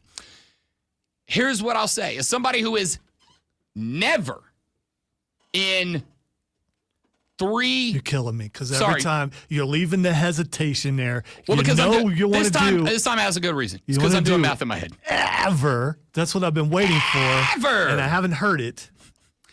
In 4 weeks, Rob Brown will have been in the radio game for 18 years. In 4 weeks, I'll be in 18 years. And in 18 years, not only have I never been SEC guy, most of that time I've been anti-SEC guy, push back against the SEC guy. I am telling you this year, and I mean this, I think this year is the best SEC year ever. I think ever. I think it's the best SEC year of all time. And that is why in other years, this would have driven me. That doesn't work for me, brother. In other years, this would have driven me up a wall and back down it. This year, I'm like, I got no problem because I've said I'm in on DJ Lagway. Brent Venables went and got an offensive coordinator and got out of the way of the offense. Defensively, they were very good last year. I think they may have fixed it. Lane Kiffin's Lane Kiffin, absolute wild card. He's the Joker of college football. South Carolina with Lenora Sellers. I got to bet on him to win the Heisman. Tennessee, quarterback issue, quarterback question. If they solve it, they got talent. Texas A&M under Mike Elko, love the Colt. I mean, I love the Colt, but I love their football team this year. I don't have a problem with that. Tier 4 are their playoff surprises. Arizona State, Boise State, Indiana, SMU. Tier 5, teams that are, and I quote, so hot right now. Illinois, Louisville, Texas Tech, Utah. I like 2 of those. I like Burt at Illinois, and I love Millard Moss, Jeff Brom, and the Louisville Cardinal. One of the reasons I've said you're not giving the ACC enough credit is because I believe Louisville's going to have a say. Another tier, flying beneath the radar like Tom Cruise. That's a Top Gun reference? Georgia Tech, Iowa, Kansas, Minnesota, Washington. I've been saying Georgia Tech is another team that says to me, y'all aren't giving the ACC enough credit this year because Brent Key and the Tech are dogs this year, and I think they're going to upset some folks. I like Kansas a lot. And if you're counting out P.J. Fleck and the Golden Gophers, you're cruising for a bruising, pal. I'd watch out for that team too. So there you go. There's some thoughts. Pal. There's some tiers from ESPN. Who's too high? Who's too low? You asked for college football. You got college football. I expect a response for college football. You drive the final segment of the Armada agenda when we come back on the Rob Brown Show and the Fan Upstate.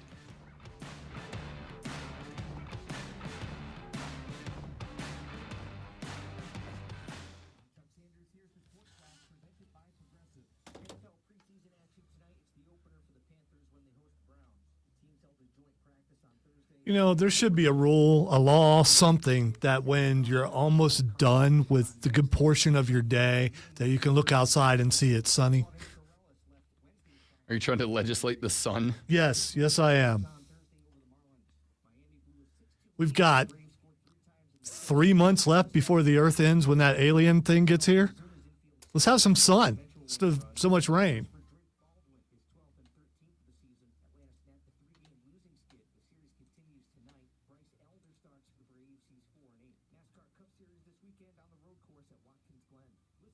Oh, that's why he said Shane Van Gisbergen, because he's going to win this weekend.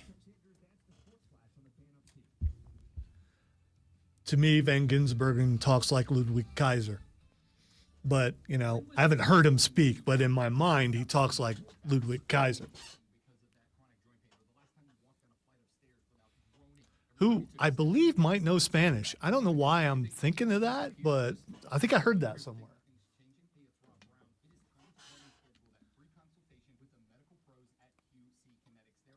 I watched 2/3 of the Paul Heyman interview yesterday. Really good. If you get a chance, you should watch it.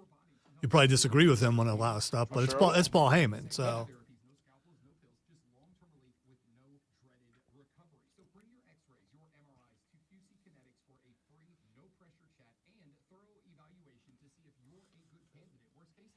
James, that has been what I have said for many years. There is nothing more aggravating to me than having an Ole Miss fan coming off of a 6-6 year screaming SEC because Bama won the title.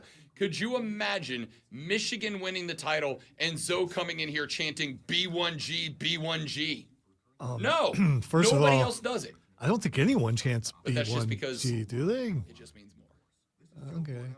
I don't think there is a Big Ten chant. I think the SEC is That's the what I'm only. saying. Is only. They're the only ones who do it. Do they chant ACC in the ACC? Big Ten, it's not chant worthy. It's got to have three. You got to have three things to chant. Yeah. It's got Unless you want to go, we got to get to full Euro where teams have full songs. You get a whole song. Did you know your alma mater song? Like my. Like the Argonauts? Did they have a song? Yeah, I don't remember it. And your fraternity, did you have to sing stuff like that? No. My fraternity was very much, oh, you want to be in the group? Okay. Welcome. I don't know if I've told this story before. My initiation ritual, they showed up at they had us all show up at the frat house. They put us on a bus, they blindfolded us, and they drove us for like 45 minutes, and we were all like, oh God, here we go. We got off the bus blindfolded still. Our big brothers walked us, put us in a line. We took off the blindfolds, and we were, when I say in the sticks, I mean, you know when you're so far away from the city that you can see the damn Milky Way. Yeah, so out of nowhere. I did the same thing to pledges, so I know nowhere, about it. Yeah. They took off our blindfolds. All of the brothers were standing in a triangle. Our president was at the head of the triangle. He lit a match and he dropped it, and our symbol was a triangle. A triangle of fire erupted in front of us. And they had us one by one go into the triangle of fire and just recite our little recitation. And then they brought us out and they said, all right, everybody, and they put us in a row of chairs. And there were only like 8 of us. They put us in a row of chairs. And then they scared the bejesus out of us. And then somebody behind us started playing music, and they had 2 strippers come out with a cooler full of like 100 beers, and we just drank in the woods until like 6 in the morning. And that was our hazing. And it was like, I am with my people. Okay, I was hazed properly. Yeah, That's not hazing. I was not. Our hazing was like, thanks for joining us. We needed you.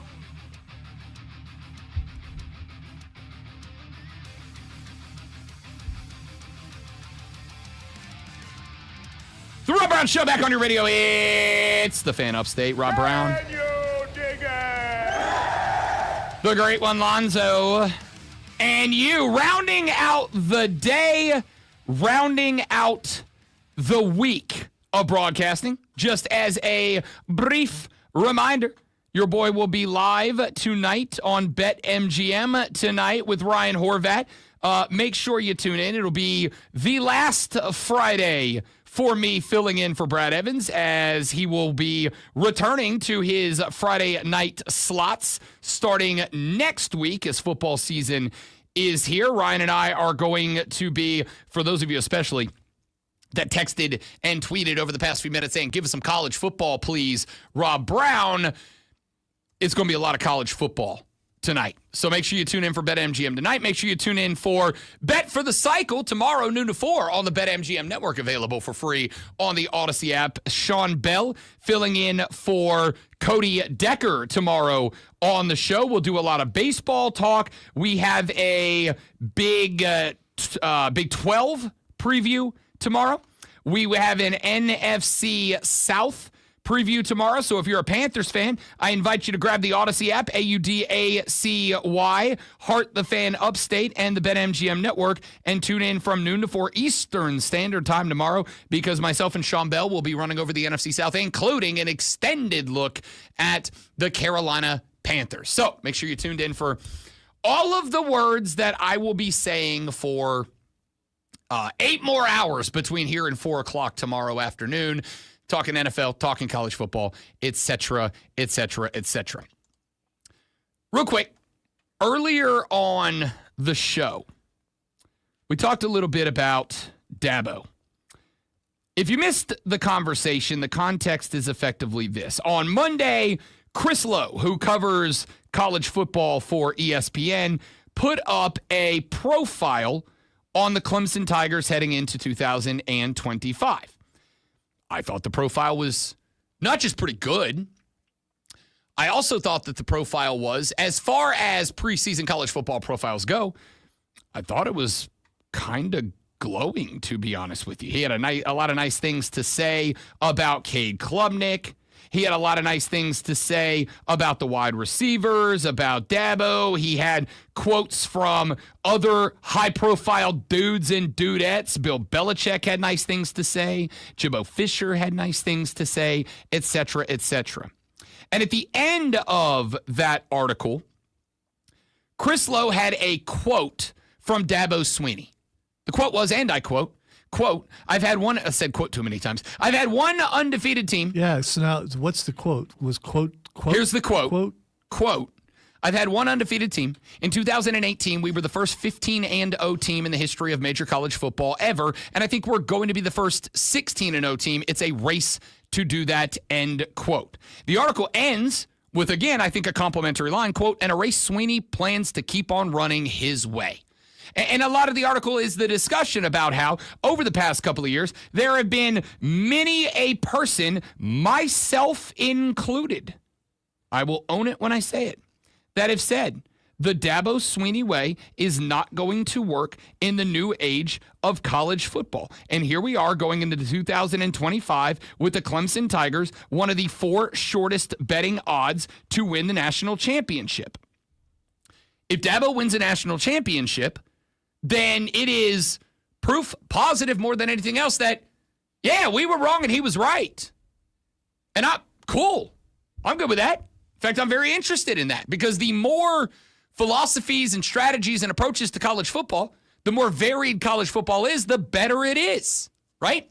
So I read that yesterday. I was like, all right. And then this morning, I came across a clip from a press conference held yesterday by Dabo Swinney down at Clemson. And somebody said, you know, this person said that you said that this team's going 16-0 this year. And Dabo said, and I'm not going to play the clip again because it's like 2.5 minutes long. It was a bit of a rant, but you're welcome to go find it if you want. But Dabo basically said that the article, and Zoe, I will ask you to be the ombudsman here. If I say anything that is unfair or an inaccurate portrayal or representation of what Dabo Swinney said, please stop me and I shall correct it. But Dabo said it was clickbait. He said that the quote was taken dramatically out of context. And then he said that he didn't read it. He didn't know where it came from, which I also find that interesting. But okay, cool. Dabo does 1,000 interviews a day. I'll give him the benefit of the doubt. But he said that he believes that quote and that article came from somebody who is just trying to get more attention drawn to his article and to his Twitter account, end quote. It's Chris Lowe from ESPN. The guy's been covering college football for ESPN for at least a dozen years that I know of, because I used to have him on my show back in the day when I was on down in Florida. I think Chris Lowe is a very good writer. I think he has been as down the middle as anybody else that I've read repeatedly for years. And so the takeaway from that for me was, I don't get this from Dabo. I don't get it. But also I do. It is an extension of the woe is us, poor little old Clemson motif, agenda, narrative, whatever you want to call it. And that's okay because it's worked for you for years. Nobody looks at that Tiger paw and thinks, my goodness, I'm so proud of them. What a tiny little impoverished, underprivileged school that just keeps on little engine that coulding their way to relevance. You're not that. You're not that. You're a powerhouse in college football. You are a powerhouse with resources and money and a fan base and yada, yada, yada. You're not a poor little old school, but this is just the extension of that. And it's worked. It's worked just fine. Keep doing it. Even if I don't like it. And I do think it is to some degree unfair because a lot of people are going to react and act based on what you say as the head coach. And now you're going to have them piling on this guy unnecessarily. I bet a bunch of Clemson fans, yeah, you tell him, Dabo. But if you listen, he said he didn't say it, but then he said he did say it. I mean, he basically said that he said it. So it was like asking someone, hey, talk about this for 3 minutes, but don't really say anything. He straight up said, I've never said that this team is going to go 16-0. He says he said it. Yeah. He said, I've never said this team's going to go 16-0. Quote, and I think we're going to be the first 16-0 team. So, I mean, if you want to hinge the whole thing on, well, I said I think we're going to be and not that we are going to be, which, as a big arguer of semantics, is correct. Not you. No, it is correct. He did not say we are going to go 16-0. He said, I think we're going to be the first 16-0 team.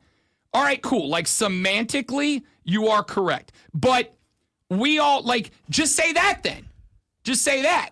Instead, he threw the whole thing. I don't know. Just the poor little old Clemson shtick. Yeah, but he does this thing where it comes across very arrogant when he does that thing. And you talk about the good old boy thing, that goes away. And the arrogance comes out. And that's what, for the most part, I don't dislike Dabo Swinney. But when the arrogance comes out, it bothers me. Because I don't know which one's the real one. Is it the shucks guy or is it that guy? I mean, honestly, I think it's both. I think it's both. And here's the response I have to that, and then we'll ask what the X is going on and call it a week. It's the shtick. And I don't think it's a shtick. I really do think in his head, that's who they are. Everybody's out to get us because we're different and we do it my way and blah, blah, blah. And that's fine. I don't even mind that attitude. I get it. It's when you start throwing people like Chris Lowe under the bus in order to enhance that, because that dude's going to get piled on relentlessly for a couple of days for no reason. However, and here's the biggest takeaway that I want you to hear, Clemson fans. Yes, I'm critical of this moment from Dabo. Yes, I'm critical about your program in this moment. It doesn't matter. It doesn't matter. If you go out and you go 16-0 and you win the national championship, then you can call into this show in February and go, Rob Brown, tell me how my bleep tastes, and it'll be fine. That's what Shaq said back in the day. It's a great quote. If you don't do that, then expect that people are going to pile back on because of this moment. That's college football. The shtick works. You are in, the recruits are in, nothing else matters. Relax. And now, the Rob Brown Show presents Twitter. RELAX. Relax. Thanks, Frankie. Oh, by the way, last text, quote, Rob Brown is the worst hot take artist on radio. Nobody with a brain listens to your garbage takes. You're mad your team doesn't have a coach half as good as Dabo. All right, they're trying to make it on that away screen. That's all they're trying to do. I mean, I'm going to get my quote on the away screen. Good for you, Clemson fan. All right, the first thing that's Xing is Caitlin Clark. Caitlin Clark Xing, I'm going to assume it is because last night, Caitlin Clark missed her 9th consecutive game for the Indiana Fever. The Fever got blown out by the Phoenix Mercury. Alyssa Thomas with her 3rd consecutive double-double, 19 in the career. The next highest WNBA player has 4. But I also think that while that is happening, it's also being piled on right now that Paige Beckers might be having a better rookie year than Caitlin Clark had. And Caitlin Clark had a good rookie year. Paige Beckers is a baller right now. And people are kind of starting to point out, maybe Paige is a better player. All right, so that's not why. Nancy Lieberman and Jeff Teague. I did see that. Had where Nancy said you had a mediocre career at best, talking to Jeff Teague, and now that's it's a lot of people are talking about that. Long story making short, comparisons. Yeah, Jeff Teague said Caitlin Clark's a good player, not a great player. And honestly, I saw that and I'm like, hey, I'm not even gonna push back against that. But since then, a lot of people have dunked on Jeff Teague, who was a good player, not a great player. Who are you to say that? This is, in a weird way, I'm going to defend Jeff Teague because I don't think you need to be an elite basketball player to say that someone else is or is not. We don't do it the other way around. Nobody goes, Kobe was elite, and have somebody go, you're an average player. Who the hell are you to say somebody's elite? You know what I mean? We don't do it the other way around. All right, the next thing is Xing is Robin. As in Hood, as in Batman, and... As in Batman. Okay, got it. I got nothing. Okay, Robin is Xing because it is out there on a bunch of different sites that Batman 2, which the script is done, the one with Robert Pattinson that's an Elseworld movie, Robin's going to be in it. Keep it a buck. I kind of wish that Batman was in the new DC. Yeah, a lot of people. I gotta tell you, people do, but it just. I hope it's another unknown, and I just think that would be better. Yeah, I think there's a possibility he might be. Here is what I'm gonna say. When Robert Pattinson was the lead actor in the whole Twilight era that we all had to live through back in the day, Sparkly. When he showed up as the Batman, I was like, oh God, here we go. I thought he was pretty good. Yeah, so did I. I thought he was pretty good. By the way, for more elaboration and talk about that, make sure you tune into the Upstate Pulse tomorrow, 7 to 9 p.m. on 98.9 WRD. Brother. Also streaming live on all these platforms. Brother. The last thing that's Xing is Dave Bautista. Dave Bautista. I don't know why Dave Bautista. Birthday? All right, two things. He has been cast as the villain in the new Highlander movie, which is the Highlander reboot with Henry Cavill. Subscribe. I don't know if he's going to be the Kurgan, which was the original, which is Mr. Krabs, but is the original bad guy. I know Highlander was out a long time ago, but still, he's also been cast in Roadhouse 2. Oh, all in for that. Quick question. Is Dave Bautista the most successful wrestler turned actor of all time?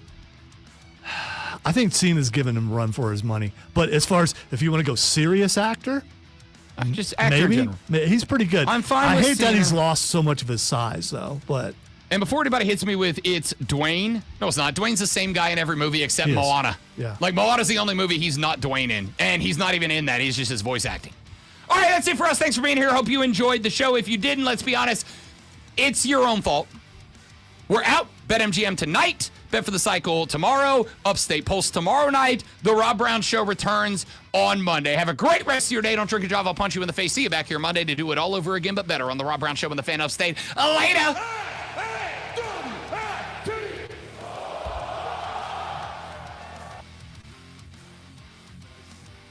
Noise. and you can't teach that. Homing. All right.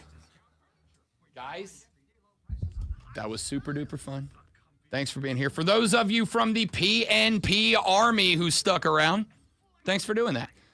We do the show live every Monday from 6 till 10 a.m. So if you're looking for somewhere to go. Tuesday and Wednesday and Thursday and Friday. Okay, and yeah, all that. We do that all the time. So if you enjoyed it, come back on Monday morning. For everybody that is here usually, thank you as always. We appreciate it. We are back on Monday. We are Monday, Tuesday, Wednesday next week. Lonzo and I will be out on Thursday and Friday. Your boy's going to be knocking back Mai Tais on the beach in Charleston. Lonzo is going to be trying to stand up. Knee deep in sawdust. Yeah. Hopefully not knee deep in sawdust. That's a lot of sawdust. But make sure you are here Monday, Tuesday, and Wednesday. We will break down the Panthers preseason game. We will be inside of 17 days, 18 days, 17 and a half days till Thursday college football.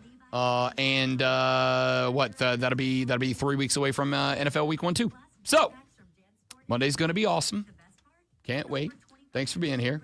Tell your friends about us. Lonzo and I would like to retire. Lonzo and I would like to get to the point where we can pay other people to install floors.